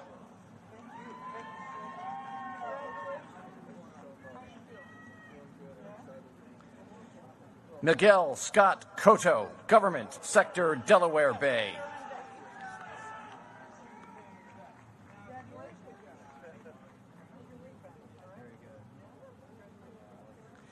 Elliot Z. Coles, Marine and Environmental Sciences, Coast Guard Cutter Benjamin Bottoms.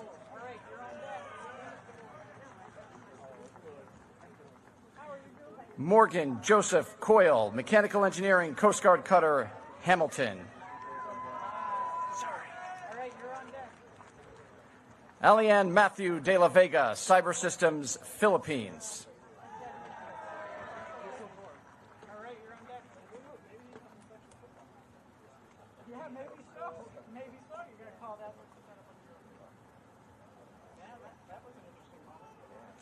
Chase Stephen Denton, Management, Coast Guard Cutter Tampa.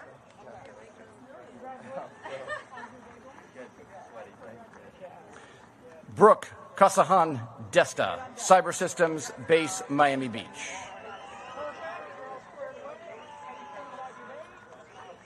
Carl Sebastian DiGiorgio, Management, Maritime Safety and Security Team, Kings Bay.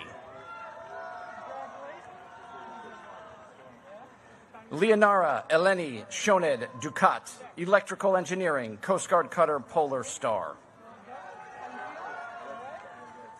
Benjamin Shaw Dush, Naval Architecture and Marine Engineering, Surface Forces Logistics Center, Alameda. Ethan Kai Easley, Marine and Environmental Sciences with a minor in Emergency Management, Coast Guard Cutter Daniel Tarr. Grace Gilliland Edmondson, Cyber Systems, Coast Guard Cyber Command.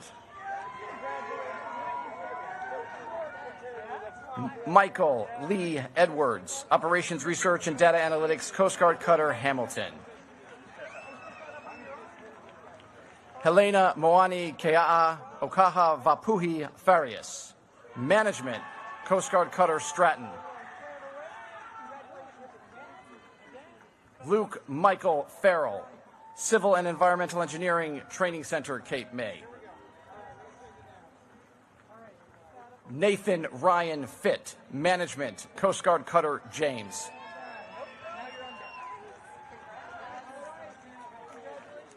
Alyssa Almeida Flores, Marine and Environmental Sciences with a minor in Emergency Management, Philippines. Miguel Antonio Flowers, Cyber Systems, Sector Southeast Alaska.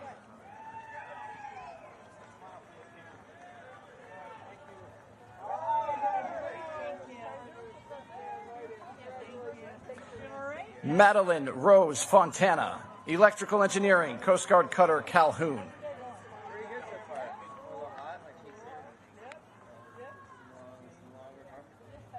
Mia Elizabeth Forty, Government, Coast Guard Cutter Robert Yared. Daniel Eric Fredericks II, Government, Coast Guard Cyber Command.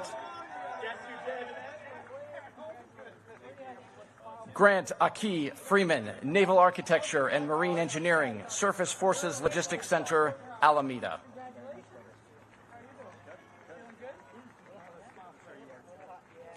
Charles Aaron Gaines, Management, Coast Guard Cutter, Tampa.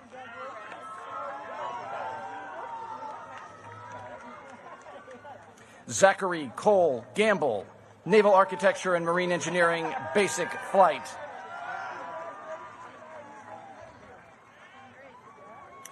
Aiden Antonio Garcia, Marine and Environmental Sciences, Coast Guard Cutter, Weishi. Molly Ruth Garrett, Civil and Environmental Engineering, Coast Guard Cutter, Hickory. Daniel Patrick Reagan Gibson, Cyber Systems, Coast Guard Cyber Command. Verlin Alexia Gibson, Cyber Systems, Guyana.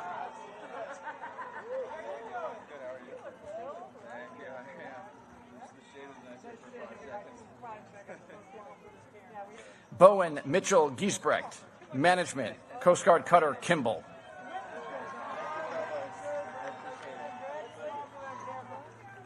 Cale James Gottschalk, Operations Research and Data Analytics, Coast Guard Cutter, Hamilton. Joshua Devin Golden, Electrical Engineering, Coast Guard Cutter, Harriet Lane.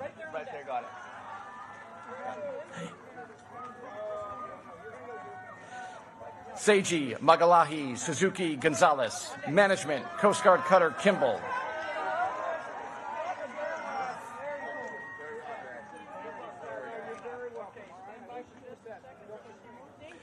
Margaret Ika Gorman, Cyber Systems, Coast Guard Cutter, Forward.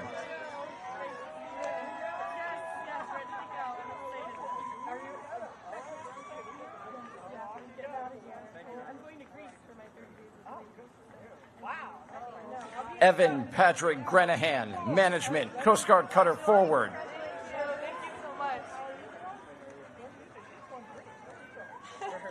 Isabel Iris Grimm, Civil and Environmental Engineering, Coast Guard Cutter, Harriet Lane.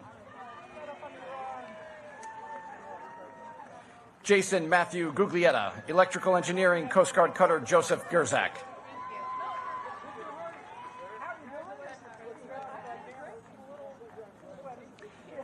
Razy Hannah Guillory, Management, Basic Flight.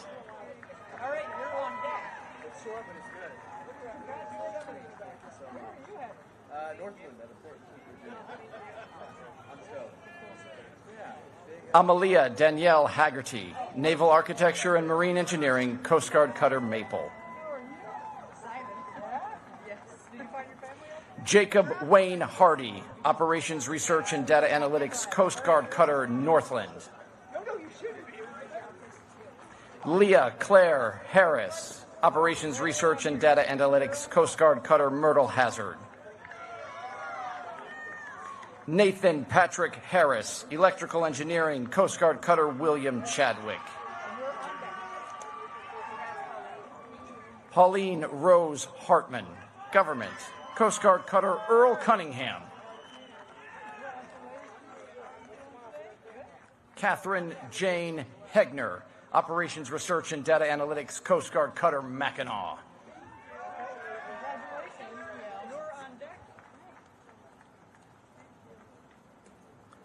Lauren Rose Henry, Government, Coast Guard Cutter, Roland Fritsch. Mackenzie Suzanne Hilden, Marine and Environmental Sciences, Coast Guard Cutter, Willow.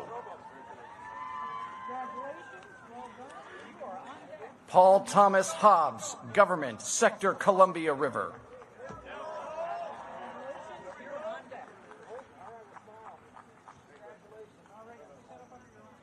Charles Michael Holbrooks, Management, Coast Guard Cutter, Active.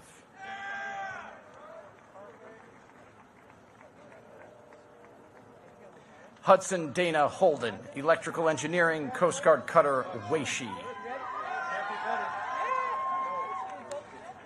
Claire Helen Holman, Government, Coast Guard Cutter, Alder.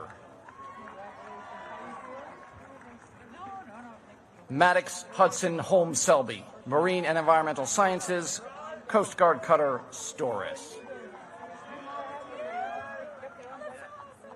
Mary Catherine Wynn, Marine and Environmental Sciences, Sector St. Petersburg.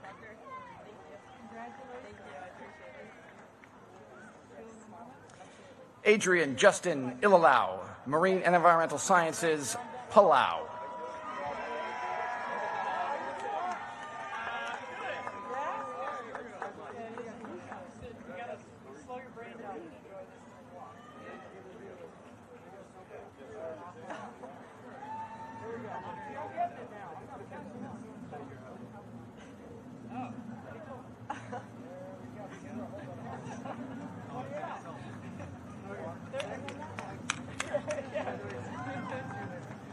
Tara Elizabeth Jessen, Civil and Environmental Engineering, Coast Guard Cutter, Calhoun.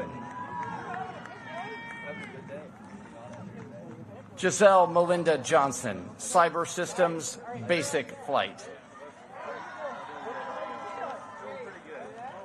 James Ed Johnson, Civil and Environmental Engineering, Coast Guard Cutter, Jacob Poru.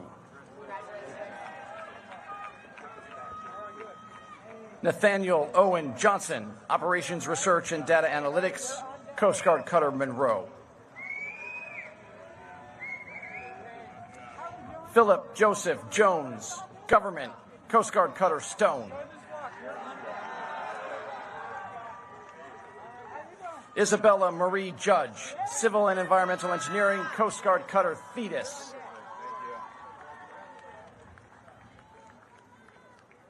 James Young-Ho Kang, Cyber Systems, Coast Guard Cyber Command.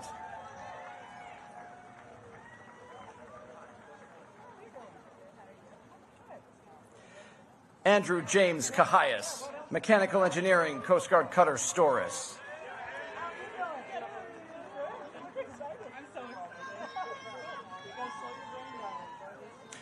Laura Helene Keister, Naval Architecture and Marine Engineering, Coast Guard Cutter Calhoun.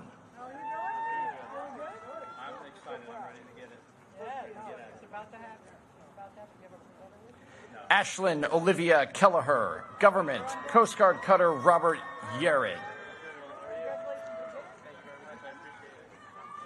Aiden